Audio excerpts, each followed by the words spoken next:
Bom dia, queridos! Uau! Luiz Marcelo aqui na área, queridos. Mais uma semana de plena conexão e bênçãos conectadas com Deus vivo, com tudo aquilo que a gente precisa viver. Bom dia, Lucília. Bom dia, Luzia Solange. Joyce. Bom dia, Priscila. Tentando fazer dessa leitura um hábito. Quem tenta não consegue. Já aprende aí uma chave. Quem tenta não consegue. Tenta e desiste. Está testando. Testando e buscando os caminhos para tornar a leitura um hábito. Esse é o lugar. Testa e corrige, testa e corrige, testa e corrige. Consegue, mas parabéns, viu, Joyce, pelo empenho. É isso mesmo. Um novo hábito, novos ares, e assim a gente segue no nosso caminho. Queridos, nós temos um novo livro hoje, livro da semana, Mindset, uma nova psicologia de sabedoria, né? Uma nova psicologia do quê? Dona Luísa Solange. Do sucesso. Nova psicologia do sucesso. Tá horrível o seu som, Luísa Solange. Uma nova psicologia do quê? Nova psicologia do sucesso. Nova psicologia do sucesso. É isso, queridos. Bom, parece que tem duas pessoas novas aqui, Priscila e Lucila. Talvez não sejam novas, talvez sejam novas. Oi, Priscila, você está com o som aberto. Quer falar alguma coisa? Bom dia. Pia. Tudo jóia? É a primeira vez que eu estou participando aqui. Você veio da onde? Eu vim do grupo do Lágrimas 10 em 1. Ah, que legal. Então tá. A gente faz uma leitura dinâmica aqui, Priscila, ou seja, com um modo acelerado, tá? Da leitura. A gente vai escutando ele acelerado e eu vou fazendo pausas no meio. Então, no princípio, ele parece um pouco, também primeira vez, no princípio parece um pouco desconfortável, porque a gente escuta ele na velocidade 1.5, 1.75, né?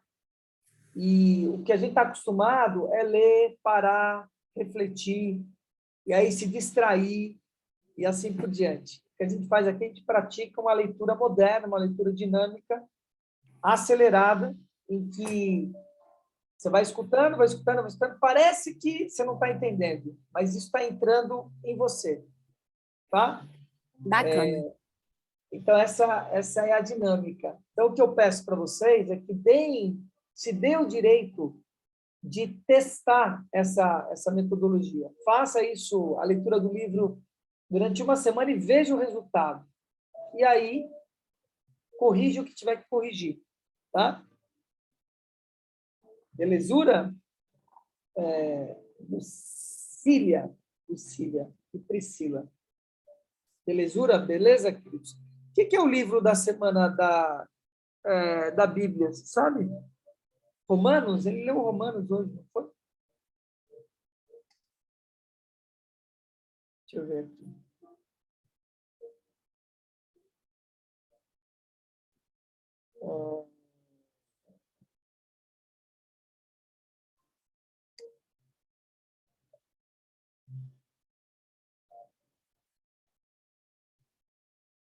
Romanos. É isso. Romanos mesmo, né? É isso aí, Romanos. Deixa eu ver uma coisa aqui, se a gente vai conseguir colocar isso junto. Que a última vez que a gente fez isso, que foi com Jó, ficou muito longo. Como a gente vai ter que ler 40 páginas aqui,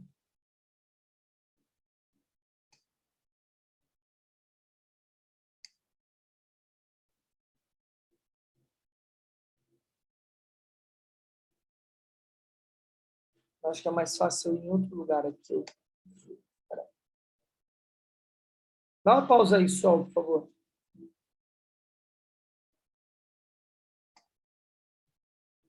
Ah, você está sem o host.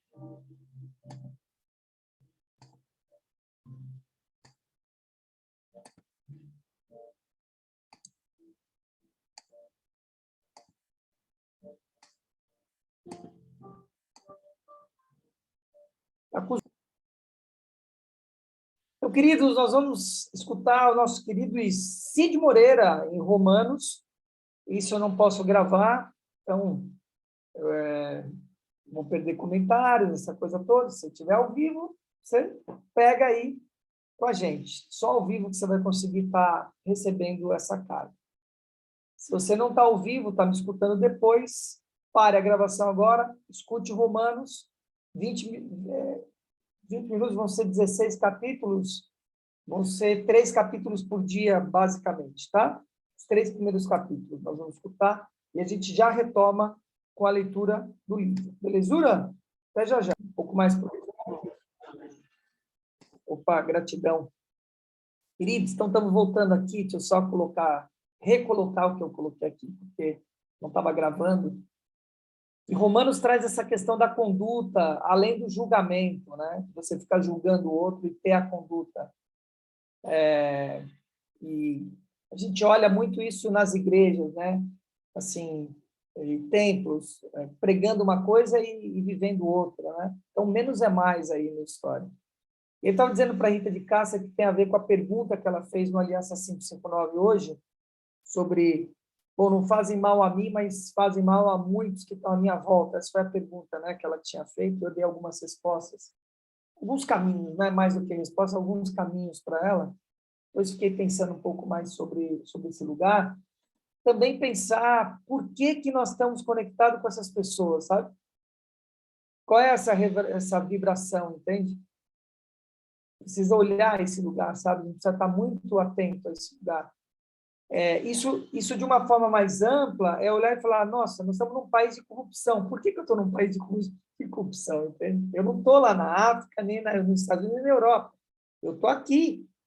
E isso tem ressonância comigo, entende? Não dá para eu negar isso. Fala assim, eu sou brasileiro, mas eu não pratico, então eu não tenho nada a ver com isso. Eu tenho a ver com isso, sim. Né? Onde é que eu estou praticando essa corrupção comigo? Qual é a ressonância karmática que, de repente, eu tenho? Já não pratico mais, praticava. Como é que é isso? Né? Como é que é esse lugar? E o lugar em que eu olho e falo, pô, eu assumo esse lugar onde eu estou, ao invés de ficar condenando o outro. Né? Joga a pedra o primeiro que não cometeu, né? Aquela história. Então, cara, Romanos é muito demais. Eu gosto muito de cartas aos Romanos. Vamos à leitura do livro? Alguém quer trazer alguma... Como tocou seu coração? Priscila postou lá no grupo que estava lendo junto, estava com a Bíblia dela aberta, acompanhando o Cid Moreira com a Bíblia. Vocês querem trazer como bate no coração de vocês um pouquinho? Isso. Como é que bateu? Posso falar? Você deve falar, Priscila. Por favor, jorre o seu verbo, por favor, aqui. Então, bom dia para todo mundo aí, né? Eu não, antes de eu entrar no 10 em 1, né, eu não era de ler Bíblia, não, sabe? Não entendia nada, lia e não compreendia. E hoje eu consigo ver, assim, com clareza, como que Deus fala com a gente, como que Deus, ele quer mais o nosso crescimento do que até nós mesmos, né? E eu fiquei muito impactada, eu até anotei aqui, com o versículo 11, né? 1:11, que fala, pois é grande o desejo do meu coração em ver-vos para compartilhar convosco algum dom espiritual, a fim de que sejais fortalecidos. Então, Deus, ele quer realmente que a gente esteja nessa conexão, que a gente estejamos todos em uma só carne para buscar o verdadeiro evangelho dele, né? E eu agradeço muito a vocês por essa oportunidade de nós estarmos aqui juntos, até mesmo para a gente se policiar e não procrastinar, né? Em relação à leitura. Fala esse finalzinho, Priscila, fala esse finalzinho de novo, que vazou um som. Agradeço o quê? Que eu agradeço a vocês, né, por estar nos dando essa oportunidade aqui, que eu creio que é até uma forma, assim, da gente não procrastinar, né, da gente pegar firme mesmo e estarmos todos juntos numa só voz, em uma só fé, e que Deus abençoe esse ministério aí, que ele possa crescer todos os dias. Amém. Esse é o Gratidão. verdadeiro QGR, viu? Às vezes as pessoas ficam fazendo movimento aí, que é um movimento em vão. Mas, enfim, sem condenar nenhum movimento de nenhum irmão, né? Mas é por aí, né? Agora, você vê que ressonância tem, né, com o que a Priscila está colocando, a Joyce falando aqui, né? Fazendo as pazes com a igreja. Na realidade, Joyce, eu acho que está fazendo as pazes com o cristianismo, né? E não é com o catolicismo, presta atenção, com o cristianismo, né? Porque a igreja, o que que é? É um templo, é o que eu tenho falado. O que que é o templo? É a representação do Deus vivo dentro de você, é o que a Priscila está colocando aí, né? O que que é esse Deus pulsa dentro de nós? Como é que é esse lugar, né? Porque nós precisamos fazer essa distinção que talvez a maior contribuição que eu tenho a dar para vocês aqui é essa hermenêutica da palavra, da gente olhar e falar, cara, Paulo falava isso há 2000 anos, com um povo que estava 2000 anos lá. Tem nada a ver com o que nós estamos hoje aqui, mas tem tudo a ver com o que a gente vive hoje ao mesmo tempo. Mas o que que é que Paulo falava aos coríntios, aos romanos, né? Aos filipenses e assim por diante, né? 70% da Bíblia são cartas de Paulo, né? As pessoas precisam entender isso, né? Quer dizer, é esse cara falando, o que que é que ele estava dizendo isso? Então, a hora que fala desse Deus vivo, né, Priscila, do que ele quer, isso é muito maluco, cara, porque esse é um lugar que não é uma entidade olhando para você com a vontade que a gente tem. As pessoas às vezes se enganam com isso, né? E olhar e falar assim, nossa, essa é a vontade de Deus como um ser humano, né? Essa vontade que tem de comer, sei lá, uma tapioca, eu estou com vontade de comer uma tapioca agora, né? Ou o desejo que eu tenho por esse ser. Não, esse é um lugar que nós estamos falando da justiça, que não é para um, é para todos. É isso que ele fala em Romanos, entende? Ele fala judeus e gentios, né? Tanto faz circuncisados ou não circuncisados. Às vezes o não circuncisado está mais na palavra do que o circuncisado, né? Que é o que a gente acabou de dizer. Então, ter atenção nesse lugar de quando a gente fala sobre a vontade de Deus, está falando sobre a lei para todos que já existe. Não tem? Eu sempre digo que esse é o sistema mais autônomo. Se existe alguma coisa mais, né, autônoma em essência, foi o que o Deus vivo fez. Ele não tem que se preocupar com nada, porque já está feito, entende? Já está feito para todos. Se você vai pegar esse lugar ou se você vai ficar brigando com esse lugar, isso é um problema seu, é o livre-arbítrio, mais um sistema autônomo feito. Isso é um livre-arbítrio, vai ter causa e efeito. Em que ele não precisa ficar mexendo em nada, está tudo automatizado, entendeu? Causa e efeito, acabou a história. Muito legal, muito legal. Mais alguém? Gratidão pelo verbo. Quem é que levantou a mãozinha aí? Priscila, fala, Priscila. Sou eu de novo. E aqui também fala, né, que Deus, ele entregou, né, as pessoas à impureza segundo as vontades pecaminosas do seu próprio coração. Então, às vezes, as pessoas acham que aconteceu pela vontade de Deus. Foi a vontade de Deus que isso acontecesse na minha vida. Mas não. A vontade do seu coração era tão pecaminosa que Deus falou assim, faz isso aí, se é isso que você quer. Então, ele entrega a pessoa, é a questão do livre-arbítrio, né? Aí a pessoa, às vezes, questiona, fala que foi uma vontade de Deus. Mas, na verdade, a vontade maior estava dentro do coração dela. Então, você vê como é que é isso. Você tem filhos, Priscila? Tenho 2. Então, pequenos ou grandes já? 5 e 7. Então, 5 e 7. Tem coisas que eles ainda não entraram em contato, mas tem coisas que eles já entraram em contato. E, ao entrar em contato com determinadas coisas, eles vão fazer bom uso ou mau uso disso, não é? Sim. Então, é isso que o Deus vivo faz. Está tudo aí para a gente. Inclusive vírus e bactérias. São coisas que vão trabalhar de uma forma impura. Barro, pó. Então, as coisas estão aí. Você vai entrar em contato com isso, primeiro de uma forma inocente, e vai fazer mau uso, como seus filhos fazem mau uso de uma série de coisas que você permite que eles entrem em contato. Como as minhas filhas também fizeram isso, como nós mesmos fazemos isso, né? E aí vem o quê? Causa e efeito, experiência, você tomar consciência e falar, agora eu sei o que é isso e eu estou fazendo isso com mau uso. Aí vem a virada da chave, aí vem a virada do jogo, de você tomar consciência do mau uso desse lugar, da transgressão que você está cometendo, com algo que está aí para todos. Podemos falar do sexo, por exemplo, você pode fazer mau uso do sexo, bom uso do sexo. Podemos falar a respeito de alimentos, fazer mau uso do alimento, bom uso do alimento. Podemos falar da própria palavra da Bíblia, por exemplo, fazer mau uso, como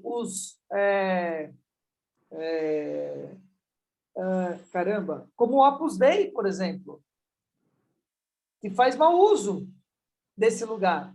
Tem consciência, mas faz mau uso da palavra, ou bom uso da palavra. Esse lugar, entende? Que está aí para todo mundo de uma forma justa para todos, né? E aí, essa virada de chave, de você tomar consciência daquilo, e ao tomar consciência, falar, estou transgredindo, por favor, me livra desse lugar, me dê misericórdia. Essa é a misericórdia divina. E você pedir para o Deus vivo te tirar dessa vibração para que você possa fazer bom uso daquela energia. Sim, Priscila, você ia falar mais alguma coisinha?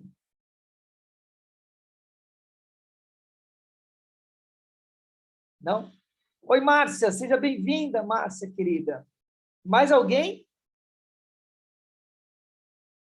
Uau! Adorei você jorrar aqui, viu, Priscila? Trazer sua visão. Gostaria que todos se inspirassem na Priscila. Fala aí o que você tem para falar, Luzia Solange. Sei que você tem que falar alguma coisa. Vai, filho.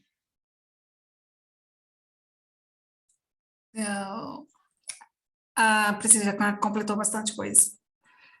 E, como você disse mesmo, tem que saber fazer bom uso da palavra. Então, as pessoas interpretam algumas coisas diferentes.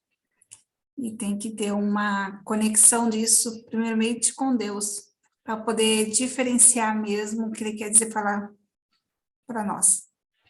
Cara, ontem eu assisti Fátima, né? Vou trazer de novo isso aqui. Cara, como essa mulher foi tentada, né? Você assiste o filme, a igreja veio o bispo, cara, você está mentindo. Por quê? Você entendeu? Porque estava revolucionando o novo, né, cara? Estava trazendo uma multidão. Eu não tinha essa noção. Eu tive em Fátima, eu já entrei em contato com muita história de Fátima, né? Eu já contei aqui que eu tive contato de uma forma inusitada e surpreendente, né? Com uma parente de Jacinta. Foi muito doido isso. Qualquer dia eu conto para vocês esse lugar. Estou em Fátima, de repente, fico sabendo que aquela senhora que eu estou conversando era uma prima de Jacinta, cara. Você imagina isso? Que doideira, né? Ter todo um contexto, estou contando só o final da história, mas, enfim, mas eu não sabia que as aparições de Fátima, e o filme nega as aparições de Gabriel, porque ele aparece 2 vezes antes, anunciando. Tem uma anunciação de que Fátima virá, né? E no filme não mostra isso, mas as aparições de Fátima se dá com a população, cara. Eu não sabia disso, né? Não tinha conhecimento disso.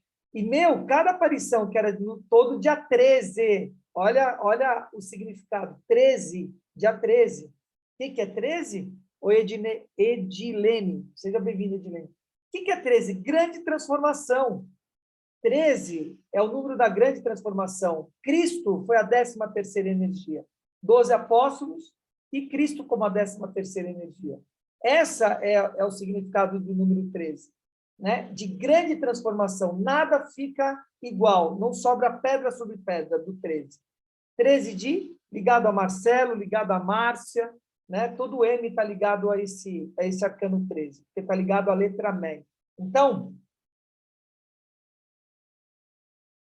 todo dia 13, né, foi o compromisso que a Virgem Maria, o Rosário, a energia mariana, né, era uma energia mariana se apresentando às crianças, pediu para que ela se apresentasse todo dia 13 ao meio-dia, horário do quê? De Micael, do fogo sagrado. né? E, cara, aquilo foi indo uma multidão. A cada dia 13 que as crianças iam lá, ia chegando mais gente, cara. E aquilo era uma doideira, né? Eu olhando, falando... E elas falavam o quê?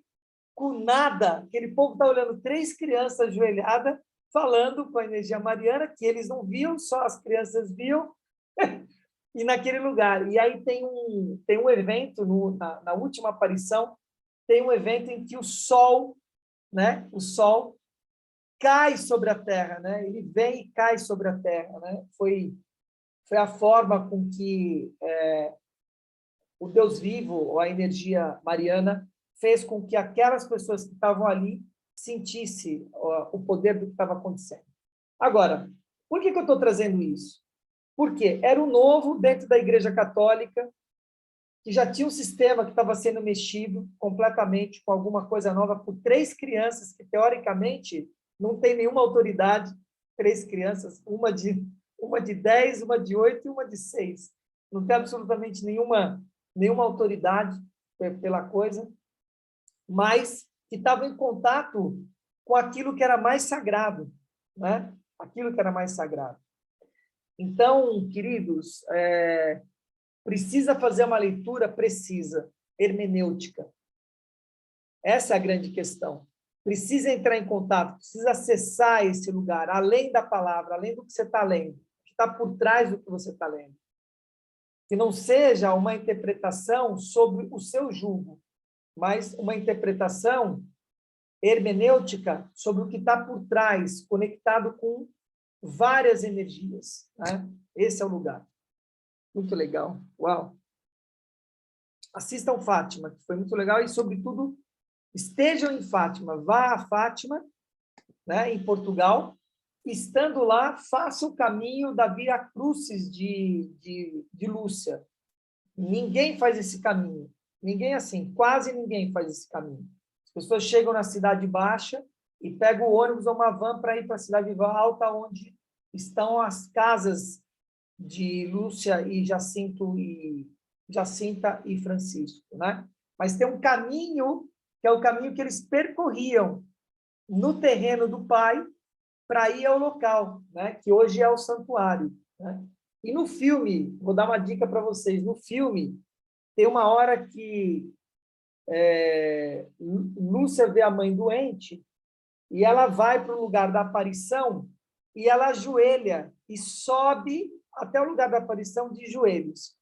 Por isso que as pessoas no santuário, que é enorme, o santuário é enorme, e ele tem uma parte em descida, depende de onde você está, ou subida para o santuário, né? Mas ele é em declive, vamos dizer assim, enorme. Gente, é enorme. Ele deve ter, cara, pelo menos 200 ou 100 metros por 500 metros. Ou mais. Um platô assim, ó, sem nada, vazio, e a basílica lá na frente. As pessoas chegam lá embaixo, elas sobem, cara, esses 500 metros de joelho até a basílica. É uma coisa doida. O dia todo, cara, em penitência. Se você ficar o dia todo, você vai ver o dia todo gente subindo de joelho. O que é insano, né? O que não é teoricamente necessário. Há uma distorção hermenêutica, como eu estou acabando de dizer, mas se faz sentido naquele momento para a pessoa, no processo dela, tudo bem, está validado a história. Ela vai ter que aprender com o processo, em fazer bom uso ou mau uso da penitência. Percebe? É a mesma coisa. E aí, poucos sabem, né? Mas do lado esquerdo da basílica tem uma capelinha. E as pessoas não sabem. Essa capelinha é onde teve a aparição. Onde a gente vê no filme que eles constroem um altarzinho que elas recebem, é nessa capelinha, não tem nada a ver com a basílica enorme na frente. E aí, no filme, você vê que nessa hora que a Lúcia está com a mãe enfermo, ela vai para esse lugar e ela começa a rodar nesse altarzinho que eles fizeram. E o pai está junto, cara. E ela passa o dia inteiro, o dia vai caindo, e ela andando de joelhos, cara, em volta desse altarzinho, ela fica fazendo a volta o dia inteiro ali. Chega uma hora, o pai dela para e fala, chega, basta, está tudo bem, já caiu o dia, você já conseguiu o que você queria, vamos para casa. E aí é muito louco, porque você chega na Basílica, você tem essa capelinha do lado esquerdo, e na capelinha você vê pessoas andando à volta dessa capelinha, que é esse movimento que Lúcia fez durante a penitência, né? Ali. Cara, é mágico. O lugar é incrível. Então, eu acho que pelo menos uma vez na vida de vocês, vocês deveriam estar nesse lugar, como em Assis, que eu falo, né? Assis também é demais, é surpreendente. Mas façam a Via Crucis. Vão andando, não pega ônibus, nem van, nada disso. Sai da Cidade Baixa, pergunta onde que é o caminho que Lúcia percorreu, onde é a Via Crucis, e caminhe e vai andando até a Cidade Alta, que vocês vão ter muitas experiências surpreendentes nesse caminho. Tá bom? Leitura dinâmica também é cultura. Vamos à leitura, Zé Solange? Alguém quer falar mais alguma coisa?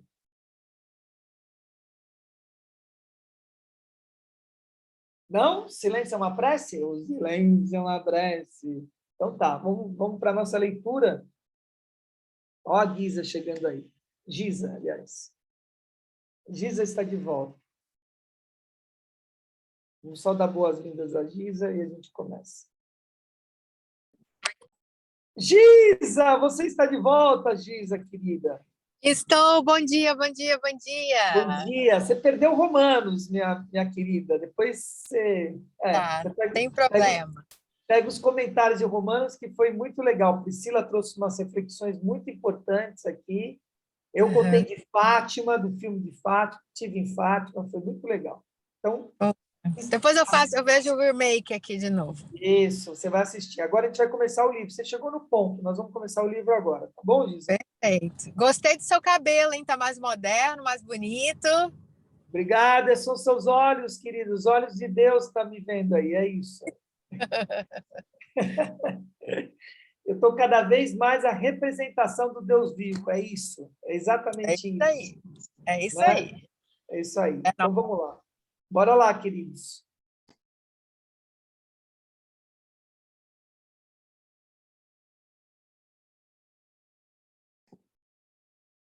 E meus alunos se reuniram comigo e me obrigaram a escrever este livro. Queriam que outras pessoas pudessem utilizar nosso trabalho para melhorar suas vidas. Era um projeto que eu queria realizar havia muito tempo e se tornou minha prioridade. Meu trabalho faz parte de uma tradição da psicologia que mostra o poder das crenças pessoais. Podemos ter ou não consciência dessas crenças, mas elas têm forte influência sobre aquilo que desejamos e sobre nossas chances de consegui-lo. Essa tradição demonstra também como a mudança das crenças individuais, mesmo as mais simples, é capaz de produzir efeitos profundos. Com este livro você aprenderá como uma simples crença a respeito de si mesmo, uma crença que descobrimos em nossas pesquisas, orienta grande parte de sua vida. De fato, permeia cada parte de sua vida. Uma parcela significativa do que você acredita ser sua personalidade na verdade é gerada por esse mindset. E muito do que impede a realização de seu potencial é também produto dele.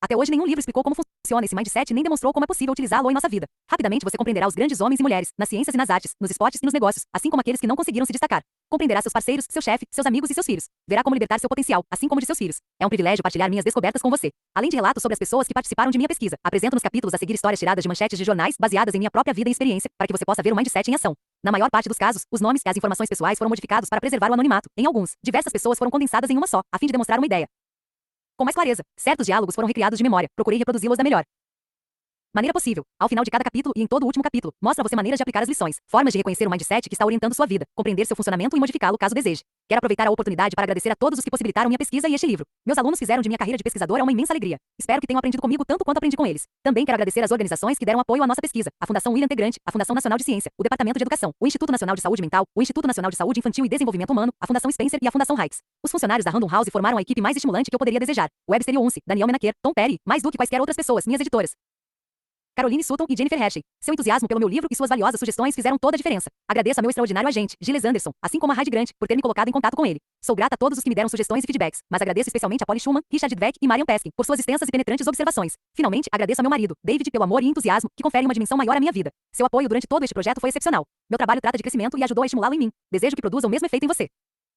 1. Os mindsets. Quando eu era uma jovem pesquisadora, em início de carreira, aconteceu algo que mudou minha vida. Ponto 1. Eu era obcecada pela ideia de compreender como as pessoas lidam com fracassos. E resolvi estudar esse tema observando como os estudantes lidavam com problemas difíceis. Assim, levei várias crianças, uma de cada vez, a uma sala em sua escola, onde as deixei ficar à vontade com uma série de quebra-cabeças para resolver. Os primeiros eram bastante fáceis, mas os seguintes iam ficando mais difíceis. Enquanto as crianças resmungavam, suavam e se esforçavam, eu observava suas estratégias e investigava o que pensavam e sentiam. Esperava encontrar diferenças no modo como enfrentavam as dificuldades, mas percebi uma coisa que jamais havia imaginado. Diante dos quebra-cabeças difíceis, um menino de 10 anos puxou a cadeira para mais perto, esfregou as mãos, estalou os lábios e exclamou: "Adoro um desafio." Outro, lutando com os quebra-cabeças, ergueu os olhos com uma expressão satisfeita e disse, com ar de autoridade: "Sabe, eu já esperava aprender alguma coisa com isso. O que há de errado com eles?" Pensei. Sempre havia achado que uma pessoa ou sabia lidar com fracasso ou não sabia. Nunca imaginara que alguém pudesse gostar do fracasso. Essas crianças seriam excepcionais ou teriam encontrado alguma coisa nova. Todos temos um exemplo a seguir, alguém que nos indicou o caminho no momento crítico de nossas vidas. Aquelas crianças se tornaram meus modelos de comportamento. Evidentemente sabiam algo que eu desconhecia, e eu estava decidida a descobrir o que era, a entender o tipo de mindset capaz de transformar o fracasso em um domingo. Que sabiam elas? Sabiam que as qualidades humanas, tais como as habilidades intelectuais, podem ser cultivadas por meio do esforço. E era isso que estavam fazendo, tornando-se mais inteligentes. Não apenas o fracasso não as desestimulava, como nem sequer imaginavam que estivessem fracassando. Achavam que estavam aprendendo. Eu, por outro lado, achava que as qualidades humanas eram esculpidas em pedra. Ou você era inteligente ou não era, e o fracasso significava que não era. Simples assim. Se conseguia planejar os êxitos e evitar os fracassos, a qualquer custo, poderia continuar sendo inteligente. Os esforços, os erros e a perseverança não faziam parte desse panorama. A questão de saber se as qualidades humanas podem ser cultivadas ou se são imutáveis é antiga. A novidade é o que essas crenças significam para você. Quais são as consequências de imaginar que nossa inteligência ou nossa personalidade são características que podemos desenvolver, em vez de constituírem algo fixo, um traço profundamente arraigado? Examinaremos inicialmente um antiquíssimo e feroz debate a respeito da natureza humana, e em seguida voltaremos à questão de saber o que tais crenças significam para você. Por que as pessoas são diferentes?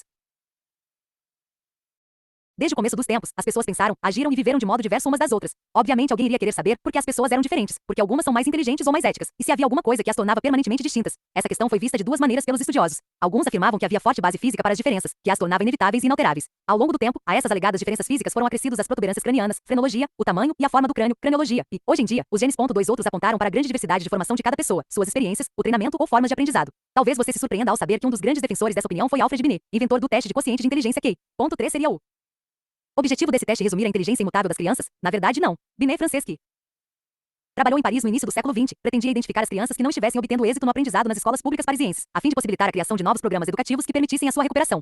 Sem negar as diferenças individuais nos intelectos infantis, Binet acreditava que a educação e a prática seriam capazes de produzir mudanças fundamentais na inteligência. Eis um trecho de uma de suas principais obras, Ideias Modernas sobre as Crianças, no qual ele resume o trabalho que realizou com centenas de crianças que tinham dificuldades de aprendizado.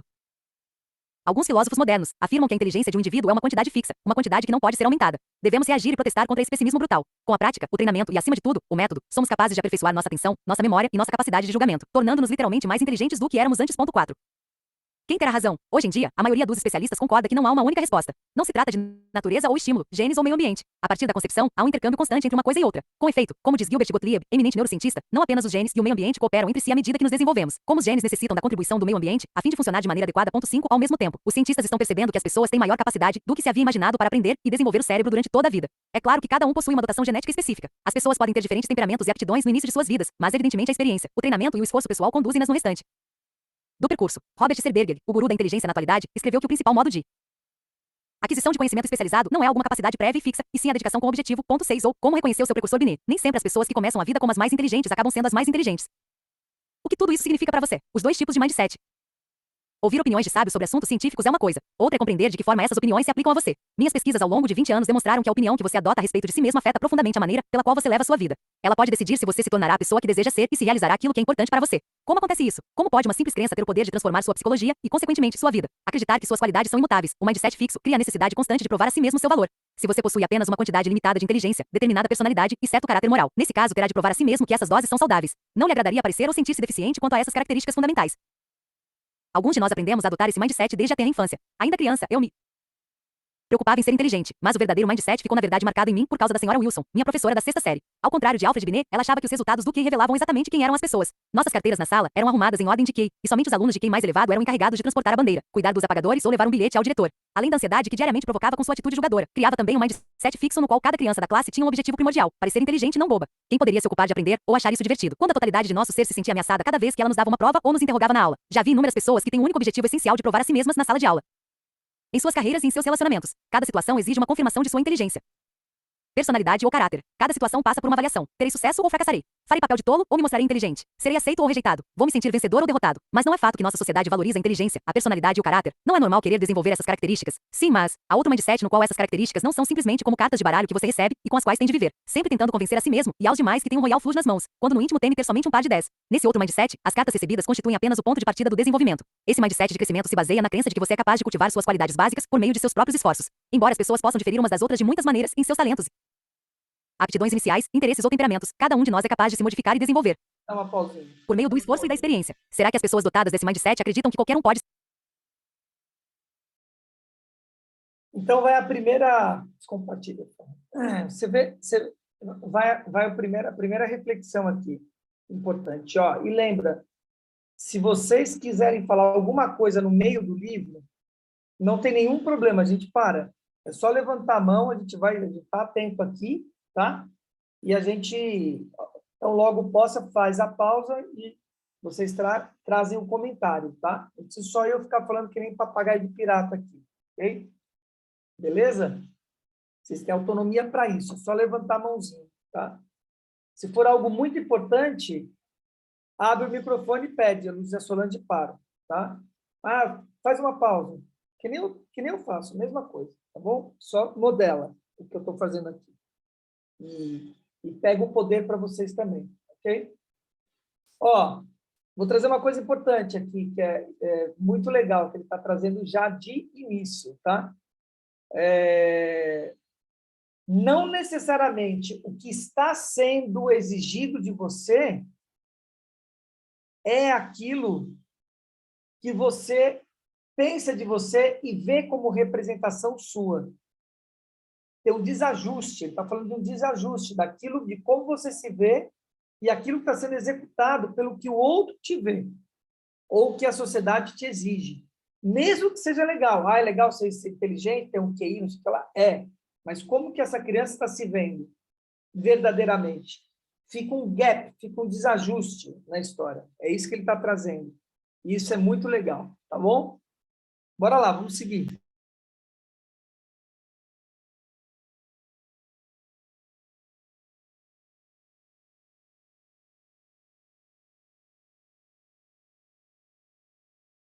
Pode se tornar qualquer coisa, que qualquer pessoa com a motivação ou a instrução adequada pode se transformar em um Einstein ou em um Beethoven. Não, mas acreditam que o verdadeiro potencial de uma pessoa é desconhecido e impossível de ser conhecido, que não se pode prever o que alguém é capaz de realizar com anos de paixão, esforço e treinamento. Você sabia que Darwin e Tolstói foram considerados alunos medianos? Que Ben Hogan, um dos maiores jogadores de golfe de todos os tempos, era completamente descoordenado e desajeitado quando criança? Que a fotógrafa Cindy Sherman, que aparece praticamente em todas as listas dos artistas mais importantes do século XX, foi reprovada em seu primeiro curso de fotografia? Que Geraldine Page, uma de nossas maiores atrizes, foi aconselhada a abandonar a profissão por falta de talento? Você pode agora perceber como a crença de que é possível desenvolver as qualidades desejadas cria uma paixão pelo aprendizado. Por que perder tempo provando constantemente a si mesmo suas grandes qualidades, se você pode se aperfeiçoar? Por que ocultar as deficiências em vez de vencê-las? Por que procurar amigos ou parceiros que nada mais farão do que dar sustentação à sua autoestima, em vez de outros que o estimularão efetivamente a crescer? E por que buscar o que já é sabido e provado, em vez de experiências que o farão se desenvolver? A paixão pela busca de seu desenvolvimento e por prosseguir nesse caminho, mesmo, e especialmente, quando as coisas não vão bem, é um marco distintivo do mindset de crescimento. Esse é o mindset que permite às pessoas prosperarem em alguns dos momentos mais desafiadores de suas vidas. Uma visão a partir de cada mindset 7. Para ter uma melhor visão do funcionamento dos dois mindsets, imagine, da forma mais vívida possível, que você é um jovem num dia realmente ruim. Certo dia, você está numa aula muito importante para você, e da qual gosta muito. O professor entrega aos alunos as provas de meio de semestre corrigidas. Sua nota foi 5. Você fica muito decepcionado. Naquela tarde, ao voltar para casa, descobre que seu carro foi multado por estacionamento em local proibido. Completamente frustrado, você telefona para seu melhor amigo para compartilhar tudo o que lhe aconteceu, mas ele não lhe dá muita atenção. O que você pensaria? O que sentiria? O que faria? As pessoas que adotam um mindset fixo me responderam assim: eu me sentiria rejeitado, sou um fracasso total, sou um idiota, sou um perdedor, me sentiria inútil e tolo, todos os outros são melhores do que eu sou um lixo. Em outras palavras, entenderiam o que aconteceu como uma medida direta de sua competência e de seu valor. Eis o que pensariam sobre suas vidas. Minha vida é lamentável, não tenho vida, alguém lá em cima não gosta de mim, todos estão contra mim, alguém quer acabar comigo, ninguém gosta de mim, todos me odeiam, a vida é injusta, e todos os esforços são inúteis, a vida é um horror, sou um idiota, nada de bom me acontece, sou a pessoa mais sem sorte do mundo. Perdão, mas houve morte e destruição, ou simplesmente uma nota baixa, uma multa e um telefonema desagradável. Serão essas apenas pessoas com baixa autoestima? Ou serão pessimistas de carteirinha? Não, quando não estão lidando com fracasso, sentem-se tão valiosas e otimistas e inteligentes e atraentes quanto as que adotam um mindset de crescimento. Então, de que maneira lidam com o fracasso? Eu não me preocuparia em perder tempo me esforçando para fazer bem qualquer coisa. Em outras palavras, não deixarei que ninguém me avalie novamente. Não farei nada. Ficarei na cama. Vou encher a cara. Vou comer. Vou dar uma bronca em alguém se tiver oportunidade. Vou comer chocolate. Vou ouvir música e ficar de cara feia. Vou entrar no armário e ficar lá dentro. Vou arranjar uma briga com alguém. Vou chorar. Vou quebrar alguma coisa. Que mais posso fazer? Que mais posso fazer? Vejam, quando elaborei aquela situação hipotética, determinei que a nota fosse 5 e não 2, que a prova fosse do meio do semestre e não a final, que fosse uma multa e não um acidente. O amigo do protagonista não lhe deu muita atenção, mas não rejeitou completamente. Nada do que aconteceu era catastrófico ou irreversível. Mesmo assim, a partir dessa matéria-prima, o mindset fixo criou o sentimento de completo fracasso e paralisia. Quando propus a mesma situação a pessoas de mindset de crescimento, eis o que responderam: preciso me esforçar mais na matéria e ser mais cuidadoso quando estacionar o carro. E imagino que meu amigo tenha tido um dia difícil. A nota 5 mostra que devo me dedicar muito mais às aulas, mas ainda tenho o resto do semestre para melhorar a média. Houve muitas outras respostas como essas, mas acho que você já entendeu. Como essas pessoas enfrentariam o fracasso? Diretamente. Eu começaria a pensar em estudar com mais empenho, ou estudar de maneira diferente, para a próxima prova da matéria. Pagaria a multa e esclareceria as coisas com meu amigo na próxima vez em que nos falássemos. Verificaria em que fui mal na prova, tomaria a decisão de melhorar, pagaria a multa e ligaria para meu amigo para explicar que no dia anterior eu estava nervoso, estudaria mais para a prova seguinte, conversaria com o professor, seria mais cuidadoso ao estacionar ou contestaria a multa, e procuraria saber qual tinha sido o problema de meu amigo. Qualquer que fosse seu mindset, você ficaria chateado. Quem não ficaria? Notas baixas, multas ou desinteresse da parte de um amigo ou pessoa querida não são coisas agradáveis. Ninguém esfregaria as mãos de satisfação, mas as pessoas com mindset de crescimento não se rotularam nem se desesperaram. Embora se sentissem aflitas, estavam dispostas a assumir os riscos, enfrentar os desafios e continuar a se esforçar. Mas então, qual é a novidade? Essa é uma ideia nova. Há muitos ditados que mostram a importância do risco e o poder da persistência, como quem não arrisca não petisca, se não der certo da primeira vez. Tente uma segunda e uma terceira, ou Roma não foi feita em um só dia. Aliás, fiquei encantada ao saber que os italianos usam a mesma expressão. O que verdadeiramente surpreende é que as pessoas de mindset fixo não concordariam com isso. Para elas, os ditados seriam: se eu não arriscar, nada perderei. Se não der certo da primeira vez, é porque provavelmente não tenho competência. Se Roma não foi feita em um só dia, provavelmente foi porque não poderia ser feita em menos tempo. Em outras palavras, risco e esforço são duas coisas capazes de revelar suas deficiências e mostrar que você não está à altura da tarefa. Com efeito, é espantoso verificar até que ponto as pessoas de mindset fixo não acreditam no esforço. O que também constitui novidade é que as ideias das pessoas a respeito de risco e esforço derivam de seus mindsets mais básicos. Não se trata somente do fato de que algumas pessoas são capazes de reconhecer o valor de desafiar a si mesmas e a importância do esforço. Nossa pesquisa demonstrou que isso deriva diretamente do mindset de crescimento. Quando ensinamos a alguém esse mindset, cujo ponto focal é o desenvolvimento, as ideias sobre desafio e esforço vêm em seguida. Da mesma forma, não se trata somente de que para algumas pessoas o desafio e o esforço podem não ser agradáveis. Quando, temporariamente, colocamos alguém no mindset fixo, que se concentra nas características permanentes, essa pessoa rapidamente passa a temer o desafio e a desvalorizar o esforço. Vemos com frequência livros com títulos como Os 10 segredos das pessoas mais bem-sucedidas do mundo lotando as prateleiras das livrarias. E esses livros podem fornecer muitas dicas úteis, mas em geral nada mais são do que uma lista de conselhos sem relação uns com os outros, como assuma mais riscos, ou acredite em você mesmo. Você passa a admirar as pessoas capazes de fazer isso, mas nunca fica claro de que forma essas coisas se interrelacionam, ou como você poderia alcançar esse caminho. Assim, você se sente inspirado durante alguns dias, mas basicamente as pessoas mais bem-sucedidas do mundo conservam seus segredos bem guardados. Ao contrário disso, à medida que você começa a compreender os mindsets fixo e de crescimento, passa a ver exatamente como uma coisa leva a outra. Como a crença de que suas qualidades são imutáveis gera diferentes pensamentos e atos. E como a crença de que suas qualidades são suscetíveis de serem cultivadas gera diferentes pensamentos e atos, guiando por um caminho completamente distinto. É o que nós, psicólogos, chamamos de uma experiência de descoberta. Não apenas vi isso em minha pesquisa quando ensinamos a alguém um novo mindset, mas recebo a toda hora cartas de pessoas que leram minhas obras. Essas pessoas reconhecem a si mesmas. Ao ler seu artigo, literalmente me vi repetindo: isso sou eu. Isso sou eu. Percebem as conexões. Seu artigo me entusiasmou. Senti que havia descoberto o segredo do universo. Sentem que seus mindsets se reorientam. Sem dúvida sou capaz de relatar uma espécie de revolução pessoal que acontece em meu próprio raciocínio. E esse sentimento é excitante. E são capazes de pôr essas novas ideias em prática para si mesmas e para os outros. Seu trabalho permitiu que eu transformasse meu trabalho com crianças e olhasse a educação por um prisma completamente diferente, ou gostaria de informá-la do impacto, tanto no nível pessoal quanto no prático, que sua extraordinária pesquisa trouxe para centenas de estudantes. Autopercepção. Quem tem ideias precisa sobre suas capacidades e limitações. Bem, pessoas com mindset de crescimento podem não se achar nenhum Einstein ou Beethoven, mas não será mais provável que tenham opiniões exageradas a respeito de suas capacidades e busquem coisas além de seu nível de competência? De fato, estudos mostram que poucos sabem avaliar suas capacidades. 8 Recentemente, procuramos investigar que tipo de pessoa conseguiria fazer avaliações mais precisas sobre si mesma. 9 Sem dúvida, verificamos que há muito pouca exatidão nas estimativas de seu desempenho e de suas capacidades, mas aqueles com mindset fixo foram responsáveis por quase toda a inexatidão. Pessoas de mindset de crescimento foram extraordinariamente precisas. Pensando bem, faz sentido. Se você acreditar que é capaz de se aperfeiçoar, assim como fazem os que adotam um mindset de crescimento, estará aberto a informações exatas sobre suas capacidades atuais, ainda que não sejam lisonjeiras. Além disso, se estiver orientado para o aprendizado, como estão essas pessoas, terá necessidade de informações exatas sobre sua capacidade, a fim de aprender com eficiência. No entanto, se quaisquer dados sobre suas preciosas características forem vistos como boas notícias ou más notícias, como ocorre com as pessoas de mindset fixo, é quase inevitável que aconteçam distorções. Alguns resultados serão enaltecidos, outros, desprezados, e você acabará sem realmente se conhecer. Em seu livro Mentes Extraordinárias, Howard Gardner concluiu que os indivíduos extraordinários possuem um talento especial para identificar seus próprios pontos fortes e fracos. 10 É interessante observar que os que têm mindset de crescimento parecem possuir esse talento. O que o futuro nos reserva? Outra coisa que os indivíduos extraordinários parecem possuir é um talento especial para converter em sucesso futuro as adversidades da vida. Os estudiosos de criatividade concordam. Numa enquete com 143 pesquisadores da criatividade, houve amplo acordo sobre o principal ingrediente para a obtenção de sucesso criativo. 11 E esse ingrediente era exatamente o tipo de perseverança e resiliência produzido pelo mindset de crescimento. Você pode voltar a perguntar: como é possível que uma crença leve a tudo isso? Gosto pelo desafio, confiança no esforço, resiliência diante de adversidades e maior e mais criativo sucesso. Nos próximos capítulos, você verá exatamente como isso acontece, como o mindset altera o que as pessoas buscam e o que identificam como sucesso, de que maneira ele modifica a definição, a importância e o impacto do fracasso, e como transforma o sentido mais profundo do esforço. Verá como os mindsets funcionam na escola, no esporte, no trabalho e nos relacionamentos. Verá de onde eles vêm e como podem ser modificados. Desenvolva seu mindset. Qual é o seu mindset? 12. Responda a essas perguntas sobre inteligência. Leia cada uma das afirmativas seguintes e diga se, na maior parte das vezes, concorda ou não com elas. Sua inteligência é algo muito pessoal, e você não pode transformá-la demais. 2. Você é capaz de aprender coisas novas, mas, na verdade, não pode mudar seu nível de inteligência. 3. Qualquer que seja seu nível de inteligência, sempre é possível modificá-la bastante. 4. Você é capaz de mudar substancialmente seu nível de inteligência. As afirmativas 1 e 2 referem-se ao mindset fixo. As de número 3 e 4 refletem o mindset de crescimento. Com qual dos dois grupos você concorda mais? É possível que sua resposta seja mista, mas a maioria das pessoas se inclina mais para um grupo do que para o outro. Você também possui crenças a respeito de outras capacidades. Pode substituir inteligência por talento artístico, tino comercial ou aptidão para esportes. Tente fazer isso. Não se trata somente de suas aptidões, mas também de suas qualidades pessoais. Veja estas afirmações sobre personalidade e caráter e decida se concorda ou não com cada uma delas. Você é certo tipo de pessoa, e não há muito que se possa fazer para mudar esse fato. 2. Independente do tipo de pessoa que você seja, sempre é possível modificá-lo substancialmente. 3. Você pode fazer as coisas de maneira diferente, mas a essência daquilo que você é não pode ser realmente modificada. 4. Você é capaz de modificar os elementos básicos do tipo de pessoa que você é. Aqui, as afirmativas 1 e 3 se referem ao mindset fixo, e as de número 2 e 4 refletem o mindset de crescimento. Com qual dos dois grupos você se identifica mais? Seria esse resultado diferente de seu mindset em relação à inteligência? É possível. Seu mindset para a inteligência entra em ação quando as situações envolvem capacidade mental. Seu mindset para a personalidade entra em ação nas situações que envolvem suas qualidades pessoais, por exemplo, quão confiável, cooperativo, atencioso ou socialmente habilidoso você é. O mindset fixo faz com que você se preocupe com a forma pela qual será avaliado. O mindset de crescimento torna-o interessado em seu aperfeiçoamento. Eis aqui algumas outras situações para se pensar sobre os mindsets.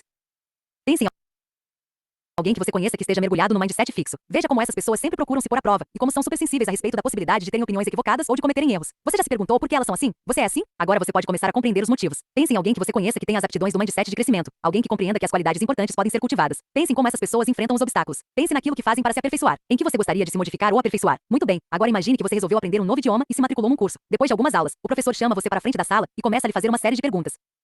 Coloque-se na posição de quem tem um mindset fixo. Sua capacidade está em jogo. É capaz de sentir que todos os colegas estão olhando para você? É capaz de ver a fisionomia do professor enquanto o avalia? Sinta atenção. Sinta seu ego estilhaçar-se e hesitar. Em que mais você está pensando e o que está sentindo? Agora se coloque no lugar de uma pessoa com mindset de crescimento. Você é iniciante, e por isso está ali. Está ali para aprender. O professor é um facilitador para o aprendizado. Sinta que a atenção se esvai. Sinta sua mente se abrir. A mensagem é a seguinte: você é capaz de mudar seu mindset. 2. Por dentro dos mindsets. Quando eu era jovem, queria ter um companheiro que fosse como um príncipe, um homem lindo e bem-sucedido, um homem importante. Queria ter uma carreira glamourosa, mas nada que fosse difícil nem arriscado demais. E queria que isso representasse uma confirmação daquilo que eu era. Passaram-se muitos anos até que eu me sentisse satisfeita. Consegui um excelente marido, mas ele ainda estava em formação. Tem uma ótima carreira, mas, sem dúvida, é um desafio permanente. Nada foi fácil. Então, por que me sinto satisfeita? Porque mudei meu mindset. Mudei-o por causa de meu trabalho. Um dia, eu e Mary Bandura, uma aluna de doutorado, tentávamos compreender por que alguns estudantes se preocupavam tanto em demonstrar suas capacidades, enquanto outros simplesmente se deixavam levar e tratavam de aprender. De repente, percebemos que havia dois tipos de capacidade, e não apenas um. Uma capacidade fixa que precisa ser provada e outra mutável, capaz de desenvolver-se por meio do aprendizado. Assim descobrimos os mindsets. Imediatamente percebi qual era o tipo que eu possuía. Compreendi o motivo de minha grande preocupação com erros e fracassos. E pela primeira vez me dei conta de que podia escolher. Quando adotamos o mindset, ingressamos num novo mundo. Num dos mundos, o das características fixas. O sucesso consiste em provar que você é inteligente ou talentoso. Afirmar-se. No outro mundo, o das qualidades mutáveis. A questão é abrir-se para aprender algo novo. Desenvolver-se. Num dos mundos, o fracasso está em encontrar uma diversidade. Tirar uma nota baixa. Perder um torneio. Ser despedido do trabalho. Ser rejeitado. Isso quer dizer que você não é inteligente nem talentoso. No outro mundo, o fracasso significa não crescer. Não atingir as coisas a que você dá valor. O que quer dizer que você não está realizando suas potencialidades. No mundo, o esforço é algo ruim. Assim como o fracasso, ele indica que você não é inteligente nem talentoso. Se fosse, não precisaria fazer esforço. No outro mundo, o esforço é o que torna você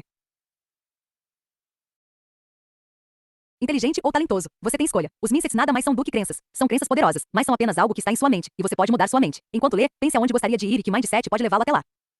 Sucesso tem a ver com aprendizado ou serve para provar que você é inteligente? Benjamin Barber, eminente teórico político, disse certa vez: não divido o mundo entre os fracos e os fortes, ou entre sucessos e fracassos. Divido o mundo entre os que aprendem e os que não aprendem. Ponto 1. O que tornaria uma pessoa alguém que não aprende? Todos nascem com um intenso ímpeto de aprender. Os bebês conquistam diariamente novas aptidões. Não são habilidades simples, mas as tarefas mais difíceis da vida, como aprender a caminhar e a falar. Eles nunca acham muito difícil ou que não vale a pena o esforço. Os bebês não se preocupam em errar ou se humilhar. Caminham, caem, levantam-se. Simplesmente seguem adiante. O que poderia dar fim a esse exuberante aprendizado? O mindset fixo. Logo que as crianças aprendem a se avaliar, algumas passam a ter medo de desafios. Passam a temer não serem inteligentes. Estudei milhares de indivíduos, a partir da idade pré-escolar, e é espantoso ver como muitos rejeitam as oportunidades de aprender.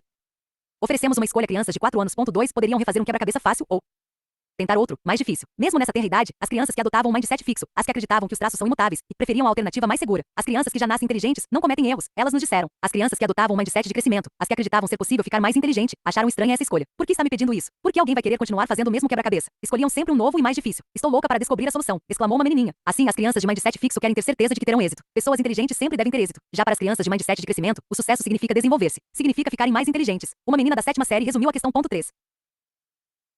Acho que a inteligência é uma coisa que exige esforço para se conseguir, não é simplesmente um dom. A maioria das crianças não se oferece para responder a uma pergunta se não tiver certeza da resposta, mas eu geralmente levanto minha mão para responder, porque se estiver errada, meu erro será corrigido. Ou então levanto a mão e pergunto: como posso resolver esse problema? Ou não entendi bem. Você pode me ajudar? Fazendo isso, estou aumentando minha inteligência. Além dos quebra-cabeças. Uma coisa desistir de resolver um quebra-cabeça. Outra é recusar uma oportunidade importante para seu futuro. Ponto 4 para ver se isso aconteceria. Aproveitamos uma situação pouco comum. Na Universidade de Hong Kong, todo o ensino é em inglês. As aulas são dadas em inglês, os livros didáticos são em inglês, as provas são feitas em inglês, mas alguns dos alunos que entram para a universidade não têm fluência nesse idioma, e por isso é importante que resolvam logo esse problema. Quando os estudantes vieram matricular-se no primeiro ano, sabíamos quais deles não tinham fluência em inglês. Então lhes fizemos uma pergunta-chave. Se a universidade oferecesse um curso para os que precisassem melhorar o inglês, eles se inscreveriam? Também verificamos o mindset de cada um. Para isso, perguntamos até que ponto concordariam com uma afirmação do tipo: você tem certo nível de inteligência e não pode fazer muito para modificá-lo. As pessoas que concordam com essa afirmação são as que têm mindset fixo. Os que têm mindset de crescimento concordam com a afirmação: você tem sempre a possibilidade de mudar substancialmente seu nível de inteligência. Mais tarde, verificamos os que haviam aceitado o curso de inglês. Aqueles que adotavam o mindset de crescimento aceitaram a proposta com entusiasmo, mas os de mindset fixo não demonstraram grande interesse. Por acreditar que o sucesso tem a ver com a obtenção de conhecimento, os alunos de mindset de crescimento aproveitaram a oportunidade, mas os de mindset fixo não desejavam revelar suas deficiências. Em vez disso, para se sentirem inteligentes a curto prazo, estavam dispostos a arriscar sua carreira universitária. É dessa forma que o mindset fixo transforma as pessoas em pessoas que não aprendem. Ondas cerebrais reveladoras 5. Dá É até uma mesmo parada, possível por favor. verificar a diferença nas ondas cerebrais. Levamos pessoas de ambos os mindsets. Eu coloquei aí, nós vamos até antes do terceiro capítulo, tá? Que é a verdade sobre a aptidão. Ó, ele está falando sobre plasticidade. Muito legal de pensar nisso. Plasticidade neural, plasticidade dos pensamentos, adaptabilidade. Não é deixar de ter rigor, direção, foco. É o que a gente sempre escuta do Pablo. Teste e corrige, teste e corrige, teste e corrige. A história. Dá o exemplo do bebê, que ele aprende como? Errando. Se frustrando, não tem nenhum problema, entendeu? Caramba, mas eu vou de novo na história. Eu vou de novo, eu vou de novo, eu vou de novo. Essa plasticidade, porque vai se adaptando. Aprendeu com aquilo ali, se adapta. O Elon Musk faz o quê? Exatamente isso. Ah, nós vamos ter um foguete perfeito para lançar. Não, nós vamos ter o primeiro foguete, mínimo produto viável. Lança. O que deu errado? Isso daqui. Corrige isso daí, faz outro, lança. Lança. Esse é o lugar, né? Esse é o lugar. E para isso precisa do quê? De uma plasticidade, uma adaptabilidade. Você ir se adaptando para que você possa fazer o que tem que ser feito, né? E chamar a atenção disso, tá bom? Bora lá? Falando algo sobre essa parte aí que passou, ver uma mensagem, assim que as pessoas são bloqueadas justamente já numa certa fase da idade, porque quando criança já se fala algumas vezes, você não nasceu com esse dom, você aprendeu alguma coisa, você não tem esse dom, e aquilo a pessoa pega para ela, não tenho esse dom, não vou arriscar, não é minha área, não é meu forte, e acaba não desenvolvendo aquilo. Normalmente, quem faz isso? Pais, professores. Quem a gente confia. É. Porque vários fazem, o amiguinho, etc. Só que aqueles que a gente confia, nós estamos abertos, entende? E isso se instala como um driver. Porque a gente confia, acredita, crê. Isso vira uma crença na história. É assim mesmo. E são esses drivers que precisam ser mudados, essas crenças. Toda vez que você se vê limitado a alguma coisa, é um problema. Você precisa abrir esse lugar. E nós estamos vivendo, só um segundo, eu já te dou a voz, Priscila. A gente está vivendo exatamente o momento na humanidade de que a gente tem mais que ter plasticidade, porque as coisas estão se inovando e mudando o tempo todo. Nada está fixo, ainda mais nesse mundo de hoje. Você tem uma invenção hoje, uma ou várias invenções em um dia que muda a humanidade como um todo. Tá? Muda a humanidade como um todo. Então, você precisa se adaptar a esse lugar. Tá? Sim, Priscila, querida, fale. Então, a colega aí que eu não vi o nome dela falou de bloqueios, né? E eu, quando eu estava na 6ª série, a minha professora de matemática falou para todo mundo da sala que eu era a aluna mais burra da escola. E aquilo ali acabou comigo. E a partir daquele momento, eu realmente vesti, né, aquela fantasia de burra E eu acho que isso é uma coisa tão estranha, que a vida inteira eu tinha a necessidade de ser burra. Eu tinha uma fala irregular, fala infantilizada, parece que assim, eu gostava que as pessoas me chamassem de burra, que eu atraía tanto aquilo que todo mundo que chegava até mim falava, nossa, você é burra. Até que um dia eu parei para pensar, falei, mas por que eu tô tendo essa atitude? E aí eu lembrei do que aquela professora fez comigo ali, eu decidi perdoar ela. E aí hoje é totalmente diferente. Hoje as pessoas, quando eu sento assim, 2 minutos para conversar com as pessoas falam, nossa, eu quero ser igual a você, você é tão inteligente. Mas é porque eu mudei o drive, instalei novos drives mentais e tirei aquele rótulo que ela colocou em mim. Mas nem todas as pessoas conseguem se libertar disso. Eu fiquei por anos rodeando em cima disso, que eu era burra, e eu sempre atraía essas pessoas para mim, era como se eu fosse magnética. Atraía pessoas com níveis baixos, pessoas que só me colocavam mais para baixo e que sempre ficavam enfatizando que eu era burra. Muito legal. Eu tenho uma pergunta para você, Priscila.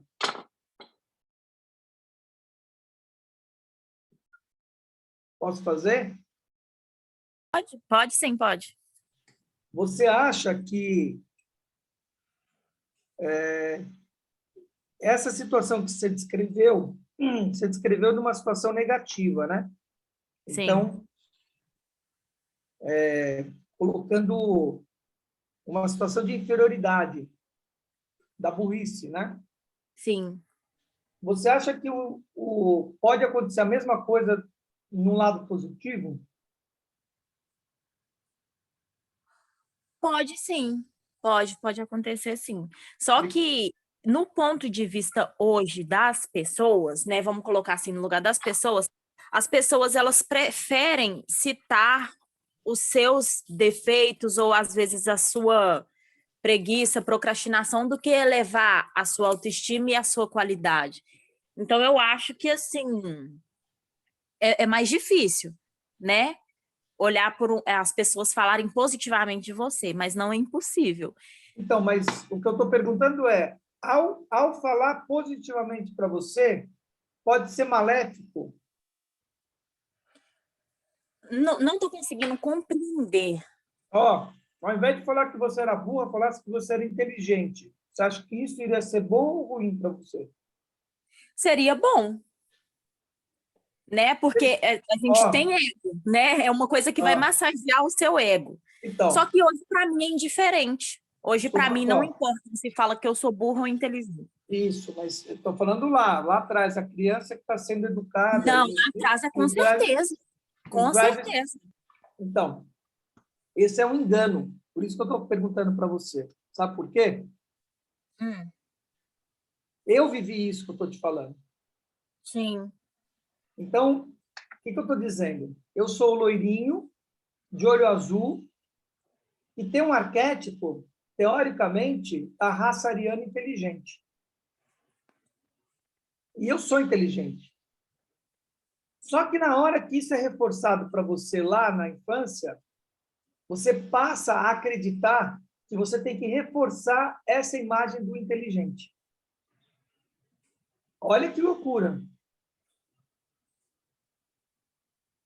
Então, não é só um lado. Não é a questão de ser o burro ou inteligente. Um vai causar uma coisa, outro vai causar outra.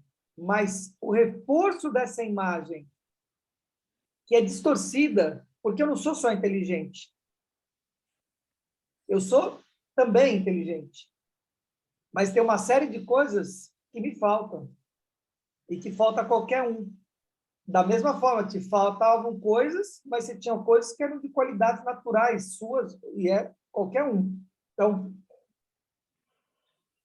o reforço de uma inteligência absoluta ou de um arquétipo, só porque você tem um estereotipo X, Y, Z ou condição social, vai também te trazer uma distorção que você vai ter que ajustar lá na frente, entendeu?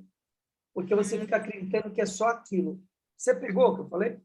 Entendi perfeitamente. Doideira, não é? Muito, muito louco.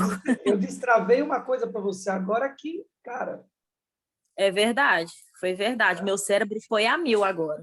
Eu fiquei percebe? até calada aqui. É. Então, quando ele está falando de mindset, que é a reprogramação dos seus drivers mentais, etc., é uma reprogramação para uma neuroplasticidade. Ele vai falar disso lá na frente, com certeza. Eu não li esse livro, hein?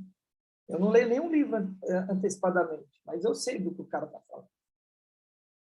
Ele vai falar sobre esse lugar em que você olha e fala, você não é nem isso, nem aquilo. Você vê que ele já colocou perguntas que era para um lado e que era para o outro. Colocou primeiro na posição 1 e 2, 3 e 4. No segundo bloco, ele colocou na 1 e 3, 2 e 4, já para trazer essa plasticidade que nós estamos falando. Para que você não fique acostumado no 1 e 2, 3 e 4, que 1 e 2 é positivo, 3 e 4 é negativo.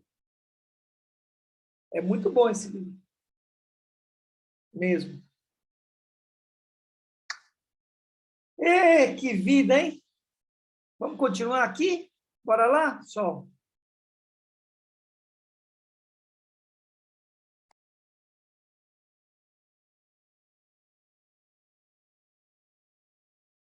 Minsets a nosso laboratório de ondas cerebrais na Universidade de Colômbia. Enquanto respondiam a perguntas difíceis e recebiam um feedback, esperávamos curiosos o momento em que suas ondas cerebrais indicariam se estavam interessadas e atentas. As pessoas de mindset fixo somente se interessavam quando a reação se referia à sua capacidade. As ondas cerebrais delas mostravam que só prestavam bastante atenção quando lhes dizíamos se suas respostas haviam sido corretas ou incorretas. Mas quando lhes apresentávamos informações que poderiam ajudá-las a aprender, não havia indício de interesse. Mesmo quando erravam, não se interessavam em saber qual era a resposta correta. Somente as pessoas de mindset de crescimento prestaram atenção rigorosa em informações que podiam aumentar seu conhecimento. Somente para elas o aprendizado era prioridade. Qual é a sua prioridade? Se você tivesse de escolher, qual seria a sua preferência? Alto nível de sucesso e de reconhecimento ou muitos desafios? Essas escolhas não precisam ser feitas apenas em relação a tarefas intelectuais. Ponto 6. As pessoas também têm de decidir que tipo de relacionamento desejam. Os que gratificam seus egos ou os que as desafiam a se desenvolver. Quem é o seu companheiro ideal? Fizemos essa pergunta a jovens adultos, e eis o que nos responderam. As pessoas com mindset fixo disseram que o companheiro ideal deveria colocá-las em um pedestal, fazê-las sentirem-se perfeitas, adorá-las. Em outras palavras, o parceiro ideal homologaria suas qualidades imutáveis. Meu marido diz que antigamente se sentia assim, querendo ser o deus da religião de alguém, sua parceira. Felizmente, abandonou essa ideia antes de me conhecer. As pessoas de mindset de crescimento desejavam uma pessoa diferente. Responderam que o companheiro ideal teria que perceber seus erros e as ajudar a se aperfeiçoarem. Desafiá-las a se tornarem pessoas melhores. Estimulá-las a aprender coisas novas. Com certeza não queriam alguém que ficasse de picuinhas ou que abalasse sua autoestima, e sim pessoas que promovessem seu desenvolvimento. Não se consideravam seres completamente evoluídos, sem defeitos que nada mais tinham a aprender. Você já deve estar pensando, muito bem, mas o que acontece quando duas pessoas de mindsets diferentes se juntam? Uma mulher de mindset de crescimento fala de seu casamento com um homem de mindset fixo. Mal saí da igreja quando comecei a perceber que tinha cometido um grande erro. Cada vez que eu dizia alguma coisa como, por que não procuramos sair um pouco mais? Ou gostaria que você me consultasse antes de tomar decisões. Ele ficava arrasado. Depois, em vez de falar sobre o assunto que tinha levantado, eu passava literalmente uma hora consertando o estrago e fazendo com que se sentisse bem novamente. Além disso, ele corria ao telefone para ligar para a mãe, que sempre o enchia da constante adoração de que ele parecia necessitar. Ambos éramos jovens e novatos no casamento. Tudo o que eu queria era me comunicar. Assim, a ideia que o marido fazia de um relacionamento bem-sucedido, aceitação total e sem crítica, não era a mesma da mulher. E a ideia que a mulher fazia de um relacionamento bem-sucedido, enfrentar os problemas, não era a do marido. O crescimento de um dos parceiros era o pesadelo do outro. A doença do CEO. Por falar em reinar do alto de um pedestal e desejar ser considerado perfeito, você não se surpreenderá ao saber que isso é muitas vezes chamado doença do CEO. Lee Iacocca foi um caso grave dessa enfermidade. 7. Depois do sucesso inicial como chefão da Chrysler Motors, Iacocca se assemelhava muito aos meninos de 4 anos com mindset fixo. Continuou a produzir repetidamente os mesmos modelos de carros, com modificações apenas superficiais. Infelizmente, eram modelos que ninguém queria mais. Enquanto isso, as firmas japonesas estavam repensando completamente qual deveria ser a aparência dos automóveis e como deveriam funcionar. Sabemos o resultado disso. Os carros japoneses rapidamente conquistaram o mercado. Os CEOs se veem constantemente diante dessa escolha. Deveriam olhar de frente suas deficiências ou criar um mundo em que não tenham nenhuma? Lee Iacocca escolheu a segunda opção. Cercou-se de adoradores, exilou os críticos e rapidamente perdeu contato com o rumo que seu campo de atividade iria seguir. Tornou-se uma pessoa que já não aprendia. Nem todos, porém, pegam a doença do COR. Muitos grandes líderes enfrentam regularmente suas deficiências. Ao refletir sobre seu extraordinário desempenho na Kimberly-Clark, Darwin Smith declarou: nunca deixei de tentar estar à altura de meu cargo. 8. Esses homens, assim como os estudantes de Hong Kong com mindset de crescimento, jamais deixaram de seguir o curso suplementar. Os CEOs enfrentam outro dilema. Podem preferir estratégias de curto prazo que aumentem o valor das ações da firma e façam com que pareçam heróis. Ou podem trabalhar em busca de aperfeiçoamento de longo prazo, arriscando-se a desaprovação de Wall Street ao lançar as bases para a saúde e o crescimento da empresa num prazo mais longo. Albert Dunlap, que confessava possuir mindset fixo, foi levado à firma Sunbelt para reorganizá-la. 9. Preferiu a estratégia de curto prazo, aparecer como um herói para a bolsa de valores. As ações se valorizaram, mas a firma se esfacelou. Lou Gerstner, que afirmava ter mindset de crescimento, foi chamado para reformular a IBM. 10. Ao dedicar-se à imensa tarefa de mudar a cultura e as políticas da empresa, os preços das ações estagnaram e o Wall Street torceu o nariz. Ele foi considerado um fracasso. Poucos anos depois, no entanto, a IBM voltou à liderança em seu campo de atividade. Desenvolvimento.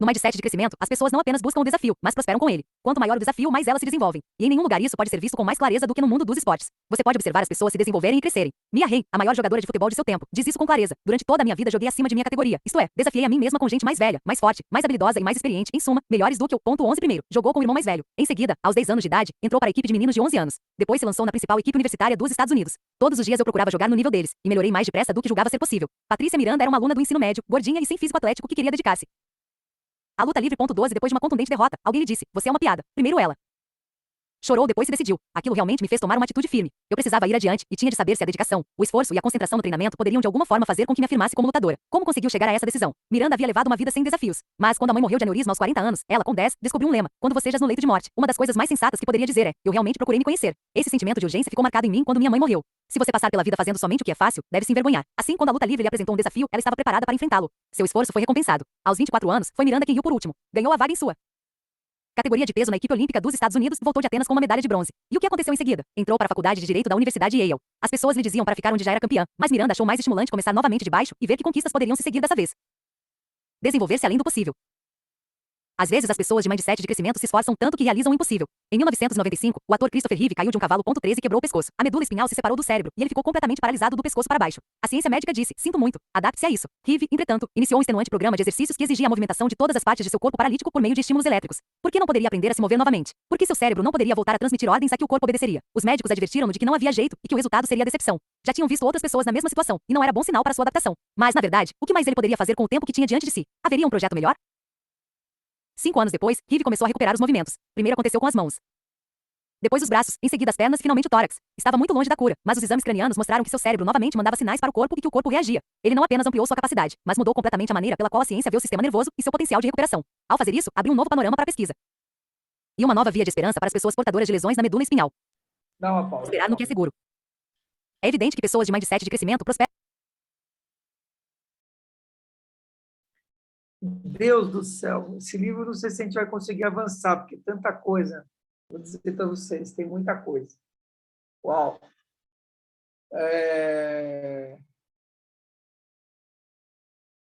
Como é que chamava esse filme? De Volta ao Passado, não? Sabe esse cara que teve acidente? Ele fez um filme famoso da nossa época, aí, que tem mais de 40. Teve um De Volta ao Passado. Eu acho que é isso o nome. Não chama De Volta ao Passado, não. É outro nome. Mas que ele... É lindo esse filme. Lindo. Ele entra num hotel em que ele vai dormir e ele vai para o passado e vive um romance nesse passado, etc. Esse cara aí fez o super-herói, né? O Superman. Ele fez o Superman. Né? É o primeiro Superman. Eu parei pelo seguinte: nada é um acaso. Você estarem aqui não é um acaso, né? E eu sempre trago alguma coisa para vocês que, assim, a gente precisa acreditar na nossa capacidade e entender dessa questão do não acaso.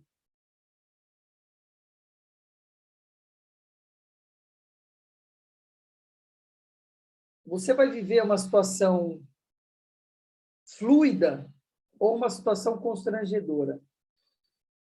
Não tem uma terceira via naquilo que você está executando. Eu me sinto tão preparado para estar nesse lugar onde eu estou aqui agora, facilitando, etc. Né? E cada vez que eu leio esse livro, entro em contato, leio um livro e entro em contato com isso, olho e falo: a vida já me deu isso. Eu fui bailarino durante quase 30 anos. Né? E tudo isso que ele descreveu do atleta, ou mesmo do Rivers, né? Eu vivi na minha vida, algum lugar do passado, exatamente, em algum lugar do passado, exatamente isso. Que é na memória dele, né? Que ele entra numa outra dimensão, né? Na memória dele.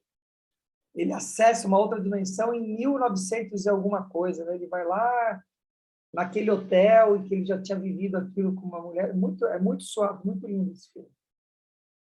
Mas eu me sinto preparado, né? Eu tive um acidente gravíssimo no meu joelho, gravíssimo, em que eu perdi tudo momentaneamente, o que eu estava planejando. Inclusive, a minha ida para Cuba, para afinar minha técnica masculina. Se eu tivesse ido para Cuba, eu não teria ido para a Europa.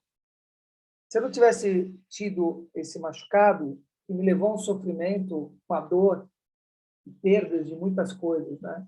Eu não teria ido para a Europa. Eu não teria conhecido meu físico como eu conheci, entendido que eu era um atleta e conquistado tudo que eu conquistei na Europa. Foi por decorrência do acidente que eu tive isso, né? Das dificuldades que a vida vão te colocando e que você olha e fala, vou fazer do limão uma limonada. Sair da zona de conforto nesse lugar. Minha equipe vê isso claramente hoje, né? Nós temos um projeto a longo prazo. E quem não tiver esse projeto comigo não vai ficar, entendeu? Do meu lado. Porque eu olho a longo prazo. Eu não olho o sucesso de agora. Porque a leitura dinâmica, tem gente aqui e as pessoas gostam do isso. Tá bom, isso aqui já está feito, já era, entendeu? Qual é o próximo passo? O que vai levar? Isso aqui vai alavancar para onde? Esse é o lugar. Onde é que a gente vai conseguir realmente, né, alavancar? Porque nós estamos no digital, em que não tenham 6 almas aqui, 9 almas, que a gente abre essa sala aqui todos os dias, entende? E tenham 100 pessoas aqui, né? 100 pessoas aqui. A gente abre a live pela manhã e tenha lá, sei lá, 300 pessoas pela manhã, entende? Alavancar, fazer com que a coisa se alavanque. Isso é a longo prazo, vai construindo uma imagem, mudando o mindset, testando, corrigindo, com disciplina e assim por diante. Tudo isso, trocando o mindset. É isso que ele está trazendo, né? Você tem que estar trocando constantemente o mindset, observando as dores, não caindo na frustração, né? Usando a frustração e a dor como alavanca para você pular para outros níveis. Bora lá, Luzia Solange, vamos nessa. Que semana que nós tivemos, hein, filha? Vou te dizer.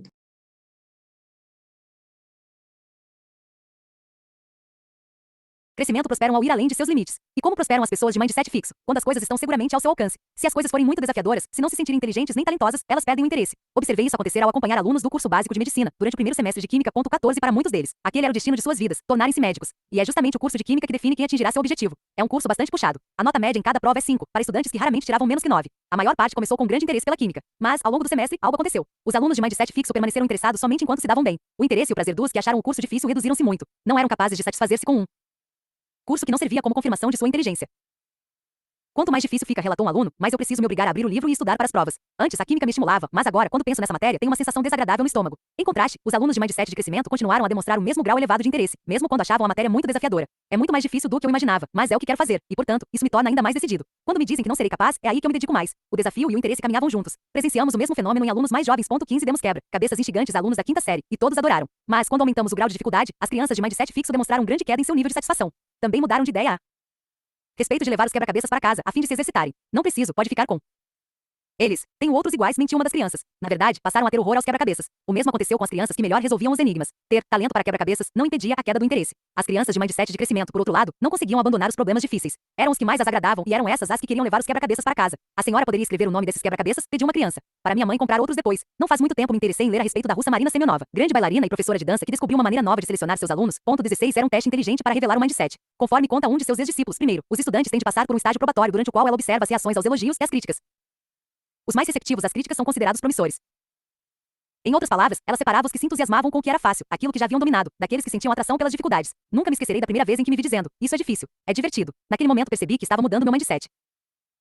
Quando você se sente inteligente, quando é perfeito ou quando está aprendendo? 17.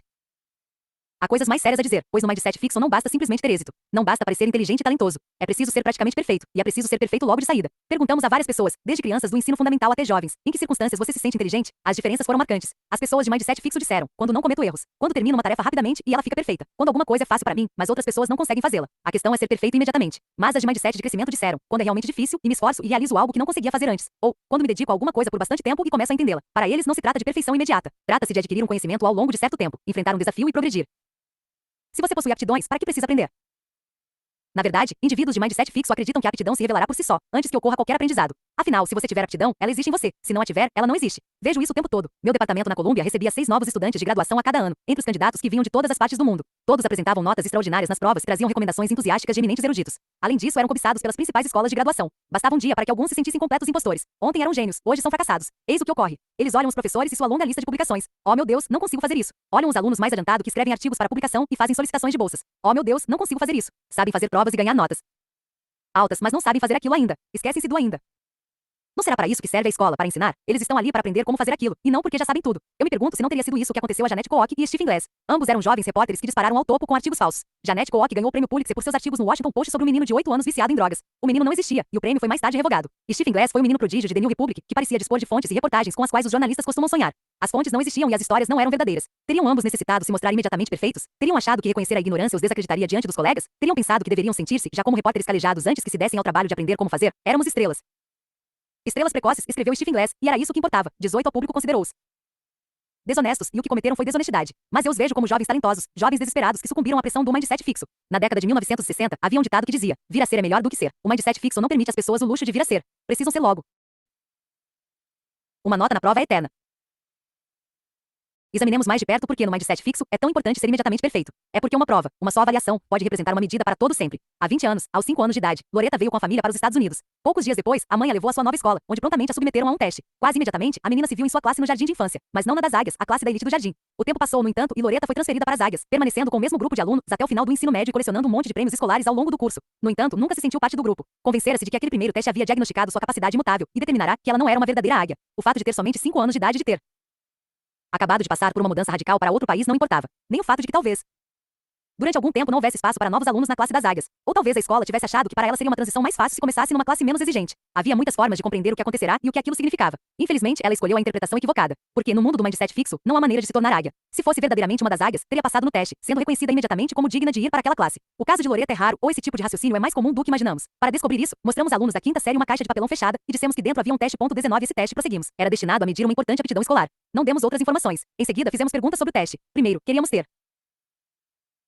certeza de que nossas informações tinham sido aceitas, e para isso perguntamos: até que ponto vocês acham que esse teste mede uma aptidão escolar importante? Todas as crianças haviam acreditado em nossa palavra. Em seguida perguntamos: vocês acham que esse teste mede a inteligência de vocês? E depois, acham que esse teste mede a inteligência futura de vocês quando crescerem? Os alunos de mindset de crescimento haviam aceitado nossa palavra de que o teste mede uma aptidão importante, mas não acharam que medisse a inteligência deles. E certamente não acharam que o teste lhes pudesse informar qual seria sua inteligência quando crescessem. Na verdade, um deles replicou que nada, nenhum teste seria capaz de medir isso. Mas os alunos de mindset fixo não apenas acreditaram que o teste seria capaz de aferir uma aptidão importante. Acreditaram também com a mesma convicção que poderia medir sua inteligência e a inteligência que teriam quando crescessem. Eles conferiram a um teste a capacidade de medir sua inteligência mais básica, naquele momento e para sempre. Deram ao teste o poder de definir quem eram e quem seriam. É por isso que cada êxito é tão importante. Mais um olhar sobre potencial. Isso nos leva novamente à ideia de potencial, e à questão de saber se os testes ou os especialistas podem nos dizer qual é o nosso potencial, de que somos capazes, qual será nosso futuro. O mindset fixo responde de forma afirmativa. É possível simplesmente medir agora a capacidade imutável e projetá-la para o futuro. Basta aplicar o teste ou perguntar aos especialistas. Não é preciso ter bola de cristal. É tão comum a crença de que o potencial pode ser conhecido no presente que Joseph P. Kennedy sentiu-se confiante em dizer a Morton Downey Jr. que ele seria um fracasso. 20 o que havia feito Downey. Mais tarde, escritor e personalidade famosa da TV, ora, tinha usado meias vermelhas e sapatos marrons no seu clube. Asterisco Morton dissera a Kennedy: nunca vi ninguém, entre as pessoas que encontrei em minha vida, que tivesse alcançado sucesso usando meias vermelhas e sapatos marrons. 21 meu jovem, permita-me dizer-lhe uma coisa: você se destaca, mas não de uma forma que vá fazer você ser admirado pelos demais. Muitas das pessoas mais realizadas de nossa época foram consideradas sem futuro por entendidos. Jackson Pollock, Marcel Proust, Elvis Presley, Ray Charles, Lucille Ball e Charles Darwin, todos eram tidos como possuidores de pouco potencial em seus campos de atividade. E, em alguns desses casos, pode bem ser verdade que no início não tenham se destacado, mas o potencial não será a capacidade que a pessoa tem de desenvolver eficientemente sua aptidão por meio do esforço ao longo do tempo, e é justamente isso que importa. Como podemos saber até onde o esforço e o tempo levarão alguém? Talvez os especialistas tivessem razão em relação a Jackson, Marcel, Elvis, Ray, Lucille e Charles, em termos de suas aptidões naquele momento. Talvez ainda não fossem as pessoas nas quais se transformariam. Certa vez, fui ver em Londres uma exposição das obras da fase inicial de Paul Cézanne. No caminho, fiquei pensando em quem seria Cézanne e como seriam seus quadros antes de ele se tornar o pintor que hoje conhecemos. Estava bastante curiosa porque Cézanne é um de meus artistas preferidos e foi quem preparou o terreno para grande parte da arte moderna. Eis o que descobri: alguns dos quadros eram muito ruins. Eram cenas super trabalhadas, algumas violentas, com figuras pintadas de forma amadorística. Embora houvesse alguns trabalhos que anunciavam o futuro do artista, muitos deles não eram assim. Cézanne seria pouco talentoso na fase inicial, ou simplesmente fora preciso tempo para que Cézanne se convertesse em Cézanne? As pessoas com mindset de crescimento sabem que é preciso tempo para que o potencial floresça. 22 Recentemente, recebi uma carta raivosa de um professor que tinha participado de uma de nossas pesquisas. Nela, era apresentada uma aluna fictícia, Jennifer, que havia tirado 6,5 em uma prova de matemática. Em seguida, pedia-se aos professores que nos dissessem de que maneira a tratariam. Os professores de mindset fixo responderam com grande satisfação a nossas perguntas. Achavam que, por conhecer a nota obtida por Jennifer, podiam avaliar quem ela era e de que seria capaz. Fizeram numerosas recomendações. O professor Riordan, ao contrário, ficou furioso. Eis o que ele escreveu: a quem interessar possa Tendo respondido a parte de sua recente pesquisa dedicada ao educador, devo solicitar que minhas respostas sejam excluídas do estudo. Sinto que o próprio estudo é cientificamente falho. Infelizmente, o teste utiliza uma premissa falsa, pedindo aos professores que façam apreciações sobre determinada estudante com base em nada mais do que um número em uma página. O desempenho não pode ser medido por uma só apreciação. Não se pode determinar a inclinação de uma linha com apenas um ponto conhecido, pois nem sequer existe uma linha. Um único ponto do tempo não demonstra tendências, aperfeiçoamento, falta de esforço ou aptidão para matemática.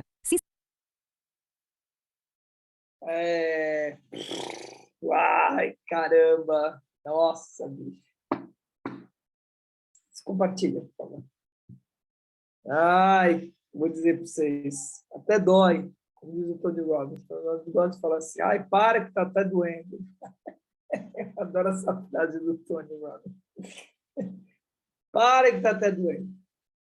Eu vou dizer para vocês, graças a mim, ao universo, a tudo, assim, né? Olha que bênção, né?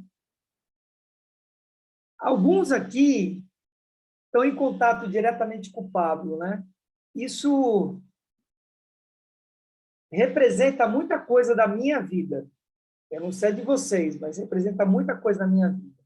Eu fui fazer aula de dança, chamado pela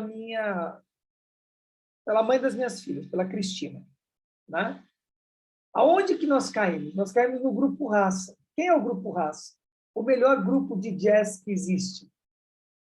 Estava conectado a nata com a nata. Dali, eu fui para Jorge C. Cashman, fui ter contato com Rose Calheiros, com Toshiko Kobayashi, com Ismael Guizer. Todos esses caras estavam conectados. Se eu tivesse caído numa academia de bairro, estava isolado com a dança, eu não teria chegado nesse lugar. Em 2 anos e meio, eu estava no Balé da cidade de São Paulo. Por quê? Porque eu tive contato com todas essas pessoas. Estou dando um exemplo, né? Eu abri lá a minha academia, etc., fui chamar alguém para poder estar me auxiliando, que era sócio do meu primo. Quem é esse cara? É o cara que estava em contato com a Unipaz, e não com a Unipaz de qualquer Unipaz, mas com o núcleo, em Brasília, diretamente com o Pierre Vaio. E que me colocou em contato com toda essa estrutura de organização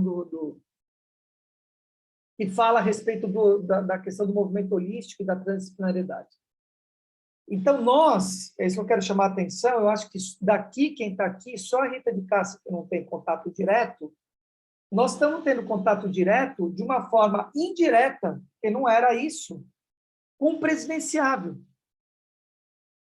E nós sabemos que o cara tem chance. Não estou falando de política aqui, hein? Estou falando de como está o estado de vibração. Como é que você está em contato com o estado de vibração? Onde você está vibrando? Em que lugar? Que naturalmente te leva. Por que tudo isso? Por essa frase que teve aqui do livro. Ele dizendo: tire a minha referência porque vocês estão deixando essa pessoa com uma visão única, limitada. Vocês estão olhando essa xícara, só a xícara. E eu não me prezo a isso. Foi isso que ele disse. Isso é muito doido. Olhar o ser humano além do ser humano. Quando a Rita de Cássia me faz a pergunta, por exemplo, hoje pela manhã, eu não estou olhando a pergunta dela, estou olhando além disso. É o estímulo dela além disso. A colocação da Priscila em relação à palavra de Romanos, quando ela traz isso, eu não estou olhando para a Priscila e o que ela está trazendo como pano de frente, nem como pano de fundo, é o que está por trás do pano de fundo da história. É para que caminhos isso se abrem, olhar além da pessoa. Então, cara, eu fui afinado, fui treinado, primeiro, para fazer uma dança única. Olha que doideira! Uma dança única, né? Entender que não existe repetição de passo, que cada passo é passo único. Eu me tornei um mestre em improvisação. É esse lugar que me direcionou à dança. Trabalhando o surrealismo e o teatro do absurdo. O que é o surrealismo? É aquilo que não é real, que te leva à reflexão de algo além daquilo que existe. Cara, olha o que eu falei agora. Só essa frase que eu falei, a pessoa vai ficar 1 ano, cara, para olhar, entende a história. Então, eu sempre dou esse exemplo, né? Eu tinha, num espetáculo, uma ampulheta que não tinha vidro, não tinha areia. Isso é surreal. Como é que você tem uma ampulheta e fica virando a ampulheta, ficava virando a ampulheta em cena, que não tem areia? Então, a pessoa que é uma cética crente, limitada, com mindset direcionado, sem espaço, ela vai olhar uma coisa dessa e falar assim, esse cara precisa ser internado, é um louco. Ele faz um espetáculo e fica girando uma ampulheta, não vai entender nada. A pessoa que está minimamente mole, desperta e falando, cara, eu preciso olhar além, vai olhar aquilo e falar assim, que genial, peraí, o que é aquilo ali? O que esse cara está querendo dizer com aquilo, entendeu? E isso pode ir para um lugar, assim, cara, eu vi espetáculos, por exemplo, em Berlim, e veio um agora aqui, que o cara entrava dentro de uma banheira de gelatina e ele ficava comendo essa gelatina até vomitar. E aí alguém pode olhar e falar, mas isso é muito nojento, isso é não sei o que lá, isso é surrealismo. Tinha um outro que o cara tinha um monte de tábua de passar roupa, ele ia passando roupa e ia jogando essas tábuas de passar roupa no fosso, onde a orquestra ficava. E você pode olhar aquilo e falar, não tem, e tem muita coisa que não tinha sentido mesmo. São artistas que pegam aquilo que tem impacto e fazem por fazer, sem sentido algum, não é disso que eu estou dizendo. Eu estou falando com sentido e com propósito, você trazer algo que está fora da rotina e que é surreal, que vai te levar a uma reflexão muito além. Então, por que eu estou trazendo tudo isso? Cada um que sentava na cadeira na minha frente para eu atender como terapeuta, ou que eu mentoro hoje, é um livro vivo. A pessoa está trazendo uma referência para mim e eu estou olhando muito além do que ela nem imagina que ela está vendo, do que ela está dizendo. E é isso que nós precisamos fazer com a nossa existência. Isso tudo que eu estou colocando para vocês aqui, vocês precisam escutar e estar escutando com o ouvido de falar para onde que tudo isso que o Luiz está me falando, o Luiz Marcelo está me falando, está me levando. E não ficar estacionado no que eu estou dizendo. E dar asa a essa imaginação, essa imaginação. Para onde que é? Quais são os arquétipos? Algum lugar do passado, entendeu? Para fazer o link. Que dimensões que estão me levando? A partir dessa fala do Luiz Marcelo, é esse exercício que você tem que fazer. Isso é o mindset que o cara está trazendo aí, entendeu? Pegaram? Hein? Cadê o uau? Não esquece, hein? E quando a cabeça explodir, aqui a gente não escreve pulso, aqui a gente escreve uau, entendeu? Grandão, assim, ó, garrafal. Não estou vendo nenhum uau aí de vocês, hein? Tá tudo aí? Tá tudo normalzinho a cabeça de vocês? Não explodiu nada aí, não? Fala aí, dona Gisa, dona Priscila e dona Rita de Castro, dona Luzia Solange. Tem que meter um uauzão aí, hein? Vamos lá, só.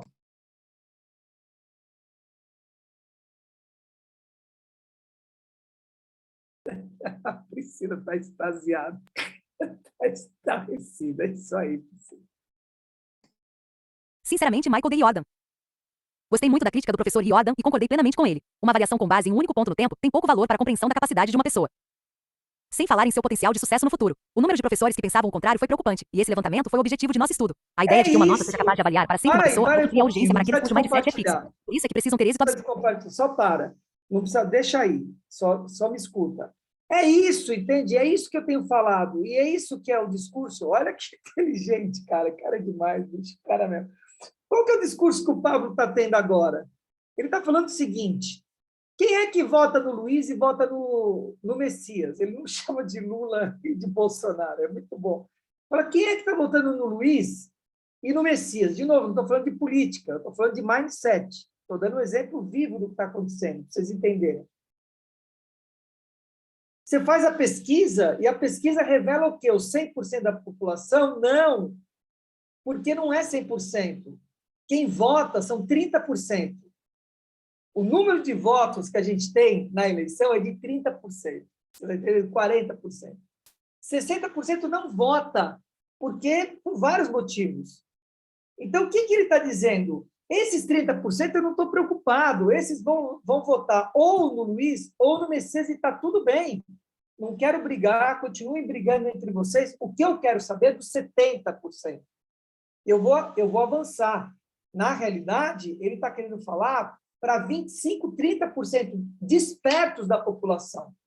Então, de saco cheio, não vota em ninguém. porque não perde tempo nessa polarização, está além da polarização. É esse lugar que ele está falando. E ele sabe que se ele atingir essas pessoas, ele dá a volta para a história.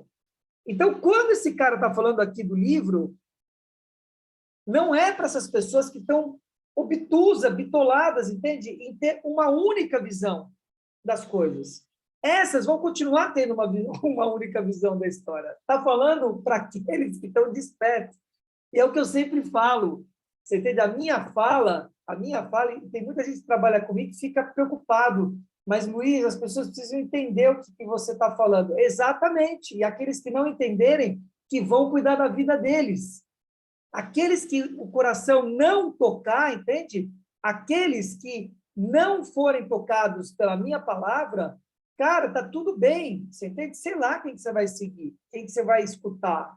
O bispo, o papa, o sei lá, você vai... Tá tudo bem. Porque eu sei que a fala, a minha, a desse livro, e das pessoas que eu estou conectadas, elas são para 25% da população, 30% no máximo, cara. São essas pessoas que eu quero fazer com que pegue elas, essas 30, e que a gente leve elas a um próximo nível. É isso que eu estou fazendo com você. Levando você a um próximo nível. Olhando esse livro que já é do cacete, para falar o português bem claro, entendeu? Ele é fantástico, ele é poderoso. E levar ele a mais ainda. Falar, peraí, vamos olhar o que está além disso, que já é bom. É isso que está fazendo. Próximo nível. É isso. Bora lá, só. Absoluto e imediato. Quem pode se dar ao luxo de procurar crescer quando tudo está em jogo no instante presente? A outra forma de avaliar o potencial, 23, a NASA acha que sim. Ao solicitar inscrições para futuros astronautas, a agência espacial rejeitou pessoas que apresentavam históricos de puro sucesso e selecionou as que tinham experimentado fracassos significativos e se recuperado. Jack Welch, o aclamado CEO da General Electric, escolhia seus executivos com base na pista de decolagem. A capacidade de crescimento deles, ponto 24, e lembremos-nos de Marina Semionova, a famosa professora de balé que escolhia os alunos estimulados pela crítica. Todos rejeitavam a ideia das capacidades imutáveis e, em vez disso, selecionavam segundo o mindset. Provar que você é especial. O que as pessoas de mindset fixo realmente desejam provar quando optam pelo sucesso em vez do crescimento? Querem provar que são especiais, até mesmo superiores. Ao serem questionadas, você se sente inteligente? Muitas falaram de momentos em que se sentiram pessoas especiais, alguém diferente dos demais e melhor que os demais. Até descobrir os mindsets e seu funcionamento, eu também me considerava mais talentosa do que as outras pessoas, talvez mesmo mais respeitável do que elas, por causa dos meus dotes. A ideia mais assustadora, sobre a qual eu raramente meditava, era a possibilidade de que eu fosse uma pessoa comum. Esse tipo de pensamento me levava a buscar aprovação constante. Cada comentário, cada olhar tinha algum significado, ficava registrado na pontuação de minha inteligência, de minha beleza, de minha simpatia pessoal. Se o dia fosse favorável, eu poderia me satisfazer com as notas elevadas que recebesse. Numa noite de inverno muito fria, fui à ópera. Naquela noite a ópera foi excepcional e todos permaneceram no teatro até o fim, não só do espetáculo, mas até terminarem todos os aplausos. Em seguida todos saímos para a rua, e todos queríamos tomar um táxi. Lembro perfeitamente. Já passava da meia-noite, fazia 14 graus abaixo de zero, o vento era forte, e à medida que o tempo passava, eu me sentia cada vez mais desconfortável. Ali estava eu, parte de uma multidão em que todos eram iguais. Que possibilidades teria? De repente um táxi parou bem junto a mim. A maçaneta da porta traseira ficou exatamente diante de minha mão, e quando entrei, o motorista afirmou: a senhora é diferente. Eu vivia para aqueles momentos. Não apenas eu era especial, mas isso podia ser percebido à distância. A escola da autoestima estimula esse tipo de pensamento, e chegou a inventar maneiras de ajudá-lo a confirmar sua superioridade. Recentemente encontrei um anúncio de um produto desse tipo. Todos os anos, 2 amigas me mandam uma lista ilustrada das 10 coisas especiais que não compraram para mim. No Natal, de janeiro a novembro, elas colecionam possíveis objetos que aparecem em catálogos ou baixam da internet. Em dezembro, escolhem os vencedores. Um de meus preferidos de todos os tempos é uma privada portátil, que pode ser dobrada e guardada no bolso depois do uso. Neste ano, meu favorito foi o espelho Eu Me Amo. Um espelho com essas palavras em letras maiúsculas escritas na parte inferior. Quando você se contempla nele, já pode dar a mensagem a si mesmo, e não precisa esperar que o mundo exterior anuncie o fato de que você é uma pessoa especial. Claro, o espelho é suficientemente inofensivo. O problema começa quando a palavra especial passa a significar melhor do que os outros. Um ser humano mais valioso. Uma pessoa superior, uma pessoa merecedora. Especial, superior, merecedora.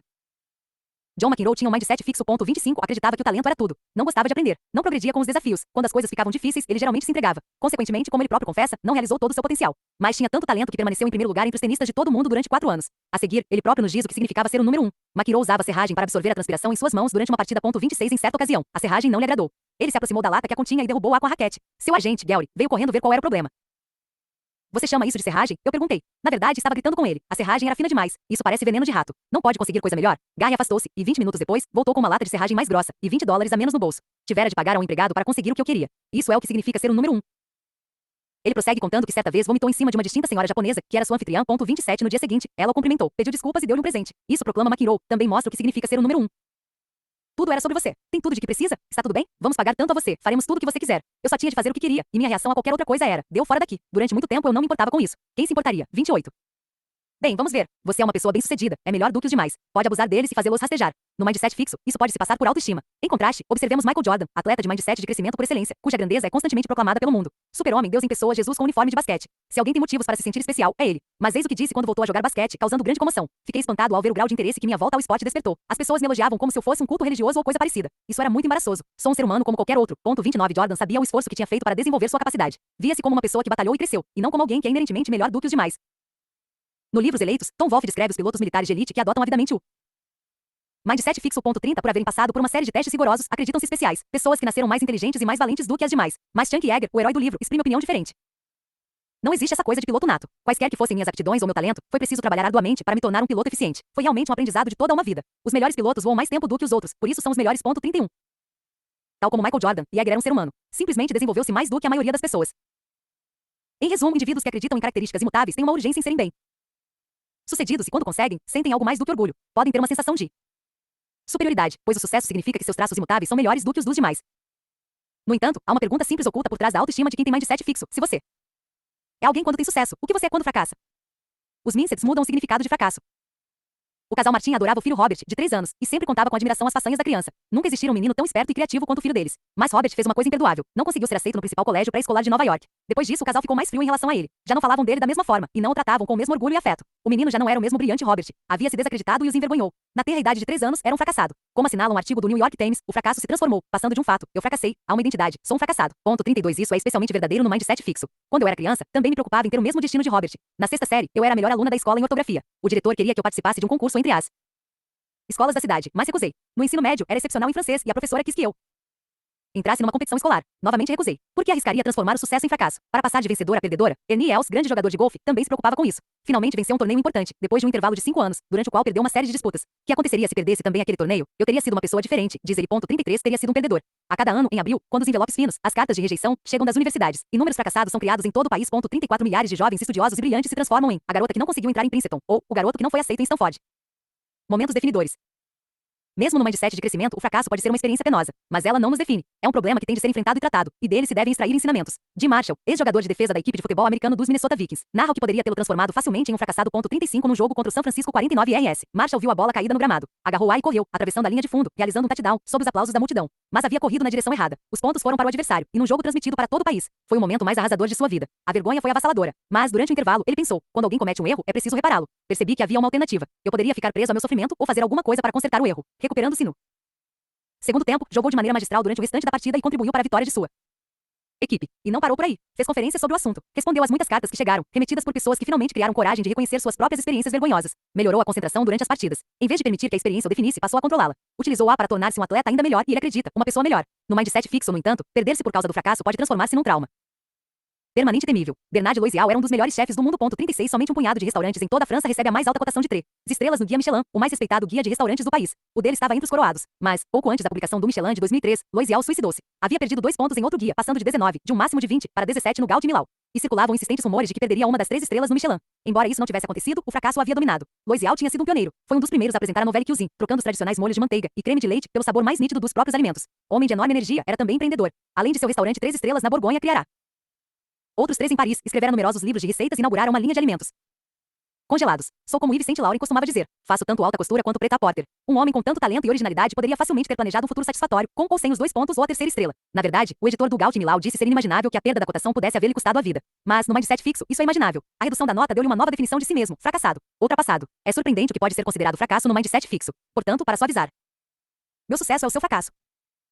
No último verão, fui com meu marido a um hotel fazenda, grande novidade para nós, porque nem eu nem ele jamais havíamos entrado em contato com cavalos. Certo dia, nos inscrevemos para uma aula de pescaria. O instrutor era um maravilhoso pescador de 80 anos, do tipo cowboy, que nos ensinou a lançar a linha e depois nos deixou livres. Logo percebemos que ele não nos ensinara a reconhecer a mordida da truta na isca. Esses peixes não puxam a linha, é preciso observar uma bolha na superfície. Nem o que fazer quando mordesse, puxar para cima, nem como recolher a linha, caso por milagre chegássemos até esse ponto, puxar o peixe na linha da água, sem retirá-lo para cima. Bem, o tempo passou, os mosquitos picaram, mas nada das trutas. Havia cerca de uma dúzia de pessoas, mas ninguém conseguia nada. De repente, acertei em cheio. Uma truta descuidada mordeu minha isca, e o instrutor, que por acaso estava perto, guiou-me para o resto da façanha. Pesquei uma truta arco-íris. Reação número 1. David, meu marido, veio correndo muito orgulhoso e disse, a vida com você é cheia de emoções. Reação número 2. Naquela tarde, ao entrarmos na sala de jantar do hotel, 2 homens se aproximaram de meu marido, dizendo, David, como você consegue aguentar o tranco? David olhou para ele sem entender. Não tinha ideia do que queriam dizer. Claro que não, pois ele achará minha pesca emocionante. Mas eu sabia exatamente o que era. Os 2 esperavam que ele se sentisse diminuído, e fizeram questão de deixar bem claro que essa tinha sido sua reação a meu êxito. Esquivar-se, trapacear, culpar os outros, não é receita para o sucesso. Além do grande trauma que uma contrariedade pode significar no mindset fixo, essa atitude não fornece uma boa receita para se recuperar de um fracasso. Se o fracasso significa que falta competência ou potencial a uma pessoa, isto é, você é mesmo um fracassado, como é possível se recuperar? No estudo, alunos da 7ª série declararam de que forma reagiriam a um fracasso nos estudos. Uma nota baixa em um teste numa matéria nova. 37, como era de esperar. Os de mindset de crescimento disseram que estudariam mais para a prova seguinte. Mas os de mindset fixo responderam que estudariam menos a próxima vez, o que não causa muita surpresa. Se não tinham capacidade, para que perder tempo? Acrescentaram que pensariam seriamente na possibilidade de colar. Como não tinham capacidade, achavam que era preciso procurar outra saída. Além disso, em vez de procurar aprender com os fracassos e repará-los, os indivíduos de mindset fixo podem simplesmente tentar restaurar sua autoestima. Por exemplo, podem começar a procurar gente que esteja em situação ainda pior do que a delas. Depois de não se darem bem numa prova, estudantes universitários tiveram a oportunidade de ver as provas de outros alunos. 38, os de mindset de crescimento viram provas de pessoas que haviam tirado notas muito superiores às deles. Como de costume, procuraram corrigir suas deficiências. Mas os de mindset fixo preferiram ver as provas dos que tinham tirado as piores notas. Era uma forma de se sentirem melhor consigo mesmos. No livro Empresas Feitas para Vencer, Jim Collins narra um fato semelhante no mundo das grandes empresas. 39, quando a Procter e Gamble invadiu o negócio de artigos de papel, a Scott Paper, que até então liderava o ramo, simplesmente desistiu. Em vez de mobilizar-se e resistir, pensou: ora, bem, pelo menos há firmas em situação pior do que a nossa. Outra forma pela qual as pessoas de mindset fixo procuram restabelecer sua autoestima depois de um fracasso é atribuir a culpa a alguém ou arranjar desculpas. Voltemos a John McEnroe. Nunca era culpa dele. 40, certa vez, perdeu uma partida porque estava com febre. Outra, porque teve dor nas costas. Uma ocasião foi vítima das expectativas. Outra, dos tabloides. Uma vez perdeu um jogo contra um amigo porque este estava apaixonado e ele não. Outra, porque se alimentou muito perto da hora do jogo. Em um momento estava gordo demais, em outro magro. Numa partida fazia muito frio, em outra estava demasiado quente. Em uma ocasião estava fora de forma. Na seguinte, tinha treinado demais. Sua derrota mais amarga, que ainda o faz perder noites de sono, foi a que ocorreu em 1984, no torneio aberto da França. Porque perdeu o jogo, se estava com vantagem de 2-0. Segundo McEnroe, a culpa não foi dele. Um cinegrafista da NBC havia retirado o fone de ouvido e um ruído começara a surgir do lado da quadra. Não foi culpa dele. Portanto, ele não tentou melhorar sua capacidade de concentração ou seu controle emocional. John Wooden, lendário técnico de basquete, diz que ninguém pode ser considerado fracassado enquanto não começar a culpar os outros. 41, ele quer dizer que é possível estar ainda no processo de aprender com os próprios erros até que se comece a negá-los. Quando a Enron, gigante no ramo da energia, faliu, vítima de uma cultura de arrogância, de quem foi a culpa? 42, não foi minha, fez questão de frisar Jeffrey Skilling, o CEO e gênio da firma. A culpa foi do mundo. O mundo não compreendeu o que a Enron buscava realizar. E o que dizer da investigação sobre uma grande fraude empresarial feita pelo Departamento de Justiça? Uma caça às bruxas. Jack Welch, o CEO com mindset de crescimento, reagiu a um fiasco da General Electric de maneira completamente diferente. 43, em 1986, a AG comprou o banco de investimentos Kidder, Peabody Co. Pouco depois de fechar o negócio, essa empresa foi abalada por um grande escândalo de corrupção interna na bolsa. Alguns anos mais tarde, nova calamidade na pessoa de Joseph Jett, um corretor que fez diversas transações fictícias de centenas de milhões de dólares para aumentar suas comissões. Welch telefonou para 14 de seus colegas da alta direção da AG para dar a má notícia e pedir desculpas pessoalmente. Eu mesmo assumi a responsabilidade pelo desastre, disse Welch. Mindset e depressão. Talvez Bernard Loisial, o chefe francês, estivesse apenas deprimido. Já pensou nisso? Como psicóloga e educadora, tem interesse vital pela depressão. 44, é muito comum nos campos universitários, especialmente entre fevereiro e março. Nessa época, o inverno ainda não terminou, o verão ainda não está à vista. Há muito que estudar e os relacionamentos frequentemente se desfazem. Mas há muito tempo tem ficado evidente para mim que alunos diferentes lidam com a depressão de formas radicalmente diversas. Alguns deixam tudo de lado. Outros, embora sintam-se muito mal, resistem. Esforçam-se para comparecer às aulas, mantêm os estudos em dia e cuidam de si mesmos. Dessa forma, quando melhoram, suas vidas estão intactas. Não faz muito tempo, resolvemos investigar se os mindsets tinham algo a ver com essas diferenças. Para isso, verificamos os mindsets dos alunos e depois os fizemos manter uma espécie de diário online durante 3 semanas, em fevereiro e março. Todos os dias eles respondiam a pergunta sobre seu ânimo, suas atividades e de que forma lidavam com seus problemas. Eis o que descobrimos. Primeiro, os de mindset fixo tinham níveis de depressão mais altos. Nossas análises mostraram que isso se devia ao fato de que ruminavam os problemas e as dificuldades, essencialmente atormentando-se com a ideia de que os fracassos significavam que eram incompetentes ou de poucos méritos. A ideia ficava girando em minha cabeça. Você é um idiota.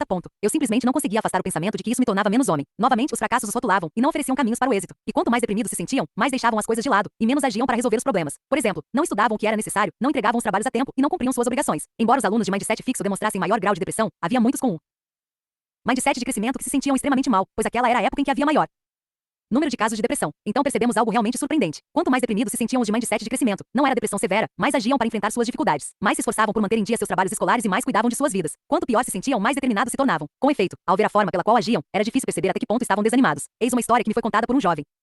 Era meu primeiro ano na universidade, e eu estava longe de casa. Todos eram desconhecidos para mim, os cursos eram puxados, e à medida que o tempo passava, eu me sentia cada vez mais deprimido. Finalmente, a depressão chegou a um ponto em que eu tinha dificuldade até para sair da cama de manhã. Mas todos os dias eu me obrigava a levantar, tomava banho, me barbeava e fazia tudo o que tinha de fazer. Certo dia, estava tão mal que resolvi buscar ajuda. Procurei a professora assistente de meu curso de psicologia e pedi seu conselho. Você está indo às aulas? Perguntou ela. Sim, respondi. Está em dia com suas leituras? Estou. Está indo bem nas provas? Sim. Bem, disse ela, você não está deprimido. Sim, ele estava deprimido, mas lidava com a situação da forma com que pessoas com mindset de crescimento tendem a enfrentá-la, com determinação. Será que o temperamento tem alguma coisa a ver com isso? Não serão certas pessoas mais sensíveis por natureza, enquanto outras simplesmente são mais impermeáveis? Sem dúvida, o temperamento desempenha um papel, mas o mindset é uma parte importante da história. Depois que ensinamos às pessoas o mindset de crescimento, elas mudam completamente a forma com a qual reagem à depressão. Quanto pior se sentem, mais motivadas ficam e melhor enfrentam seus problemas. Em suma, quando as pessoas acreditam em traços imutáveis, estão sempre achando que correm o risco de ser avaliadas em termos de fracasso. O fracasso pode defini-las de maneira permanente. Por mais inteligentes ou talentosas que sejam, essa atitude parece incapacitá-las para o uso de seus recursos de reação. Quando as pessoas acreditam que suas qualidades básicas podem ser desenvolvidas, os fracassos podem ser dolorosos, mas não as definem. Esse é possível expandir as capacidades, se a mudança e o crescimento são possíveis, então ainda há muitos caminhos para o sucesso. Os mindsets mudam o significado de esforço. Quando éramos crianças, havia a possibilidade de escolher entre a lebre talentosa, porém leviana, e a tartaruga vagarosa, porém persistente. A mensagem daquela lição era que a lentidão e a constância vencem a corrida. Mas, na verdade, será que algum de nós realmente desejou ser a tartaruga? Não. Apenas gostaríamos de ser uma lebre menos tola. Queríamos ser velozes como o vento e ter um pouco mais de estratégia, por exemplo, não tirar tantas sonecas antes da linha de chegada. Afinal, todos sabemos que é preciso cruzá-la para poder vencer. Ao tentar priorizar o poder do esforço, a história da lebre e da tartaruga acaba por reduzir sua importância. Reforça a imagem de que o esforço é coisa para os lentos e sugere que, em raras ocasiões, quando os talentosos deixam cair a peteca, os lentos são capazes de levar vantagem. Na verdade, até hoje me lembro do quanto amei essas pequenas criaturas, mas em nada me identificava com elas. A mensagem era a seguinte: se você tiver a infelicidade de ser o menos bem dotado da ninhada, se lhe faltar talento, não terá necessariamente de ser um fracassado. Pode ser um doce e adorável operário, e talvez, se realmente se esforçar e conseguir resistir aos olhares de desprezo, chegue até mesmo ao sucesso. Muito obrigada, mas prefiro ser bem dotada. O problema é que essas histórias reduziam a questão a opções excludentes. Ou você tem capacidade, ou confia no esforço. E isso faz parte do mindset fixo. O esforço é para aqueles que não têm capacidade. As pessoas de mindset fixo nos dizem: se você tiver de se esforçar em alguma coisa, é porque não tem capacidade para fazê-la bem feita. E acrescentam: as coisas são mais fáceis para aqueles que são geniais de verdade. Calvin Hobbes, Bill Walterson Dish, By Universal Click.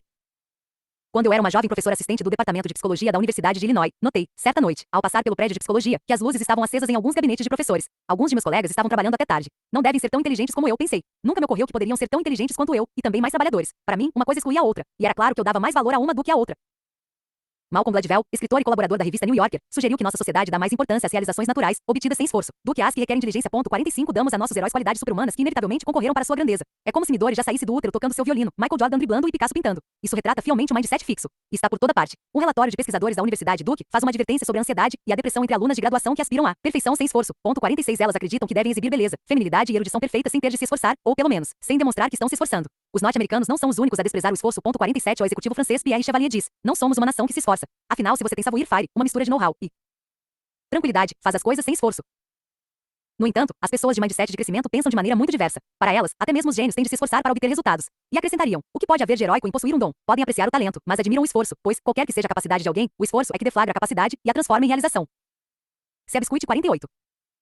Seb Squit era um cavalo tão machucado que deveria ser sacrificado. Na verdade, todo um grupo de pessoas, o jockey, o proprietário, o treinador, estava de algum modo doente. Mas, graças à sua obstinada determinação, e contra todas as probabilidades, transformaram-se em vencedores. Uma nação em dificuldades viu esse cavalo e seu cavaleiro como símbolos do que podia ser realizado por meio da coragem e do ânimo. Igualmente emocionante é a história paralela da autora de Seb Squit, Laura Lembranbrand. 49 Sofrendo, nos tempos de universitária, de uma grave fadiga crônica que jamais abandonou, ela frequentemente se via incapaz de agir. Mas alguma coisa na história do cavalo que podia a dominou e inspirou, e dessa maneira, ela conseguiu escrever um relato emocionante e magnífico a respeito do triunfo da força de vontade. O livro é um testemunho do sucesso de Seb Squit e igualmente do dela.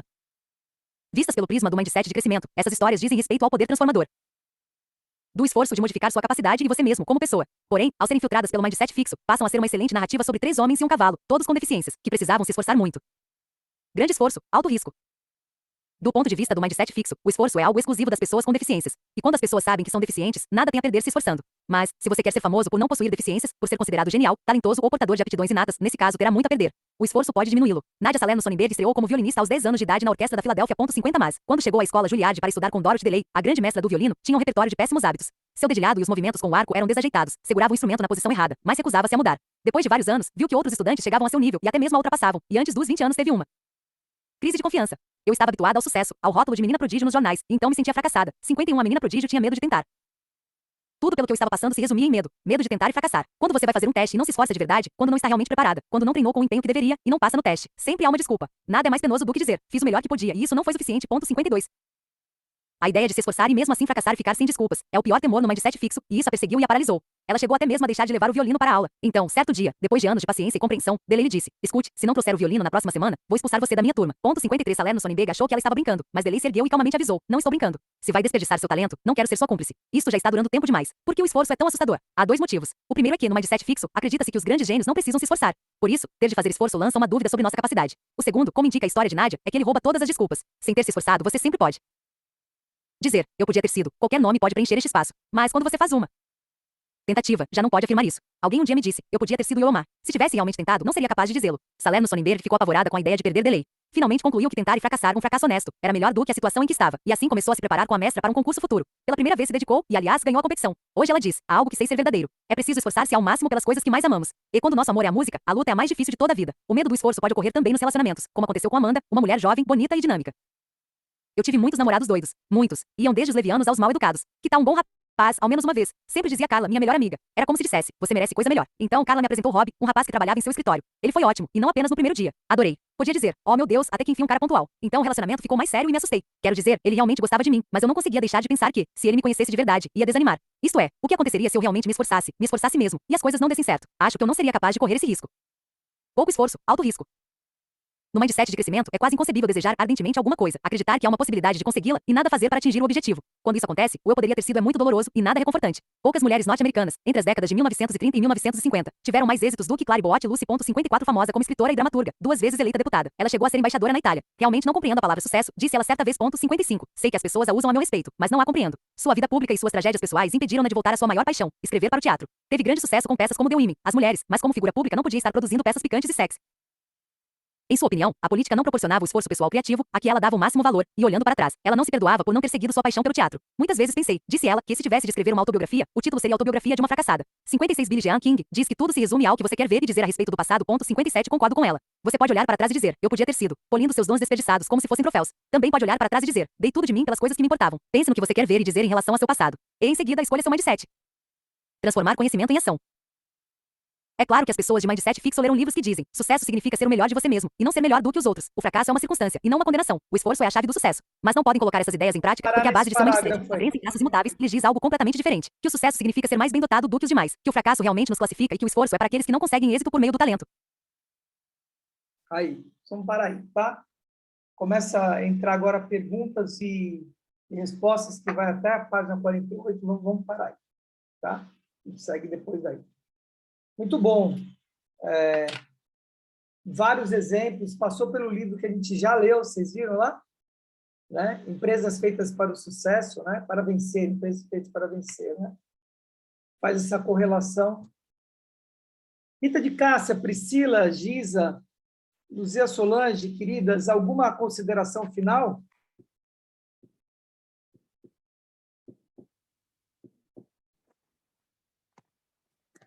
Sim.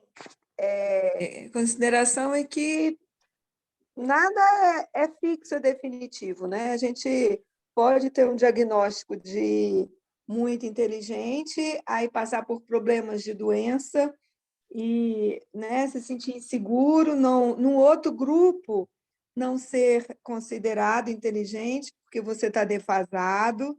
Então, eu acho que é um constante treinamento de humildade, né? E de confiança que aquilo pode mudar, que você faz porque você pode ser muito inteligente em relação a um grupo que está começando, e pode ser burro em relação a um grupo que você está começando. Ignorante, né? Então, eu acho que esses rótulos, né, como É. vocês falaram, teve o exemplo da Priscila, muito legal, o seu, também passei por situações semelhantes, né? Não vou me estender aqui, mas o que eu acho que a gente... tudo é provisório e tudo tem a ver com a crença em você mesmo, né? E você se esforçar e tal. E eu achei muito legal nesse livro essa explicação aí do fixo e do de evolução, né? Porque a gente depende em relação a que você está desenvolvido. Em relação a uma nova língua que eu não sei, eu estou evoluída, japonês, nem pensar, mandarim, nem pensar.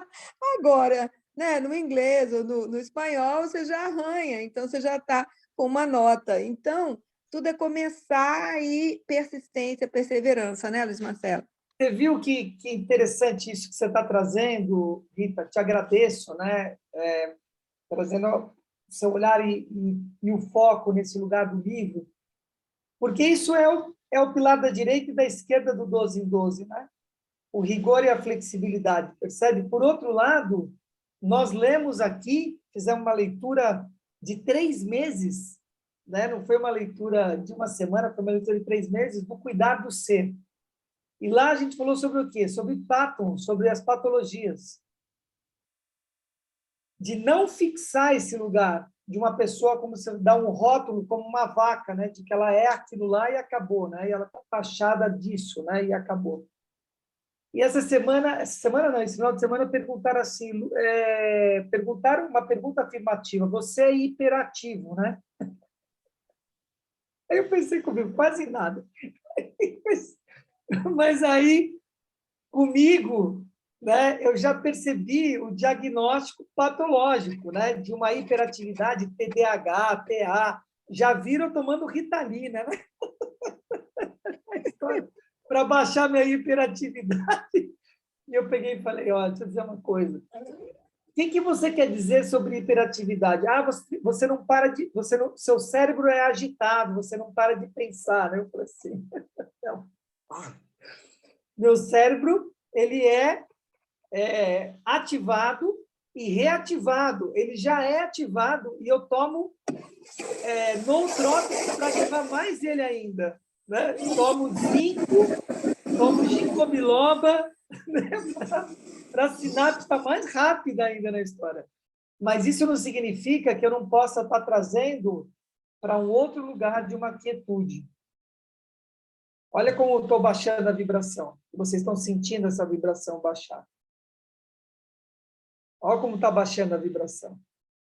Em que eu trago a quietude, entende? Esse meu cérebro, cara, está sobre a minha regência, e não o contrário. Então, esse estado de hiperatividade, esse estado de rapidez, de não sei o que lá, hoje ele é dominado, regido, controlado e regido por mim, né? Não por ele não me domina, né? Se eu tiver que baixar, eu baixo a história. Então, é interessante isso, Rita de Cássia, que você está trazendo, né? Porque é esse lugar de ficar marcando as pessoas com uma coisa, né? Como se ela fosse aquilo, né? E não tivesse mutação. Por um outro lado, você me levou para um lugar que é esse 72-24-4, né? Que eu sempre digo. Então, eu não sou um líder, né? Ou eu não estou, no mundo das causas, liderando, por exemplo, os pianistas do mundo. Se eu for estudar piano, como você disse, mandarim, de repente eu vou ser os 72% no mandarim. Eu não vou ter absolutamente nenhum controle sobre mandarim. E não vou estar no círculo fechado que está regendo, né, a língua de mandarim. Agora, isso não significa que, ao me propor a estudar mandarim, eu permanecerei nos 72%. Isso nunca mais. Porque os 72% é ignorância. Então, não é possível, a partir do momento que você desperta e você se propõe a fazer algo, como uma leitura dinâmica ou o que quer que seja, você tem que ser no mínimo os 24%, em que está ali. Você não precisa estar no topo da pirâmide, liderando, etc., no mundo das causas daquilo ali. Mas você precisa estar no diferencial, cara. Você não pode ser manada. A partir do momento que você descobre, entende, que existe a manada, boi de piranha, vaca seguindo o sininho, né? E que isso não te leva a lugar algum, que você está sendo manipulado por um sistema, não dá, não importa aonde você está. Você precisa estar na preposição da sua vida. Muito legal, viu, tudo isso que você trouxe, Rita? Você me levou a todas essas reflexões. Olha que legal. Doideira, hein? Uma está chocada demais. Estou em choque demais para comentar, Priscila. A Giza se reinventar, mudar a visão sobre o desafio. Isso o Tony Robbins traz no Poder Sem Limite, né? Ele fala, você teve um período na humanidade que o diferencial era a produção, quando veio a era industrial. Quem sabia produzir estava na diferença. Depois veio o quê? No digital. Você saber sobre digitalizar as coisas, estar no digital, era o diferencial. Hoje, o que é? Se reinventar. Você desaprender e aprender. Você ter a habilidade de desaprender para aprender uma outra coisa. É disso que ele está falando. Quando você fala assim, reinventar, é isso, né? Tem um livro que a gente pode, inclusive, ler. Esse livro dá para a gente ler rapidinho, se a gente quiser, que chama Reinventando a Arte. É a história do Circo de Soleil. Reinventando a Arte. Cara, esse livro é demais, assim, explode muito a cabeça, cara, esse livro. A gente podia fazer essa leitura, assim, tipo, em 2 períodos, sabe? Pum, pum, matar ele. Que ele é bem legal. Muito bom. Lúcia Solange, algo mais, querida? Isso aqui está cada vez mais doido, hein? Sobre o fracasso, se você não tentar, como vai saber se vai fracassar ou vai atingir o sucesso? Yes! Acaso sempre vai aprender algo. Isso aí, Solzinha. Tô gostando, hein, filha? Tá renovando, hein? Tô gostando, hein? Muito bom. Ah, meu Deus do céu. A Giz, eu quero. Tá bom. Tem a arte a arte, como é que chama? A arte zen do cavaleiro, não, como é que é esse livro? A arte zen, a arte cavalheiresca do arqueiro zen. A arte cavalheiresca do arqueiro zen. Esse livro é demais também. Também é muito bom. Queridos, um beijo na alma de vocês. Sigamos o dia, tem bastante coisa. Um beijo, valeu. No Brasil todo, você que está escutando depois a gente, que você esteja desfrutando bastante. Os Plan 4.1, nós nos vemos às 20 horas, senão a gente se vê amanhã no Liderança 514. Nós estamos de volta amanhã no Liderança 514, depois Aliança Ativa, e depois Aliança 559, a leitura e a bagaceira toda acontecendo, tá bom? Beijo, valeu, fui!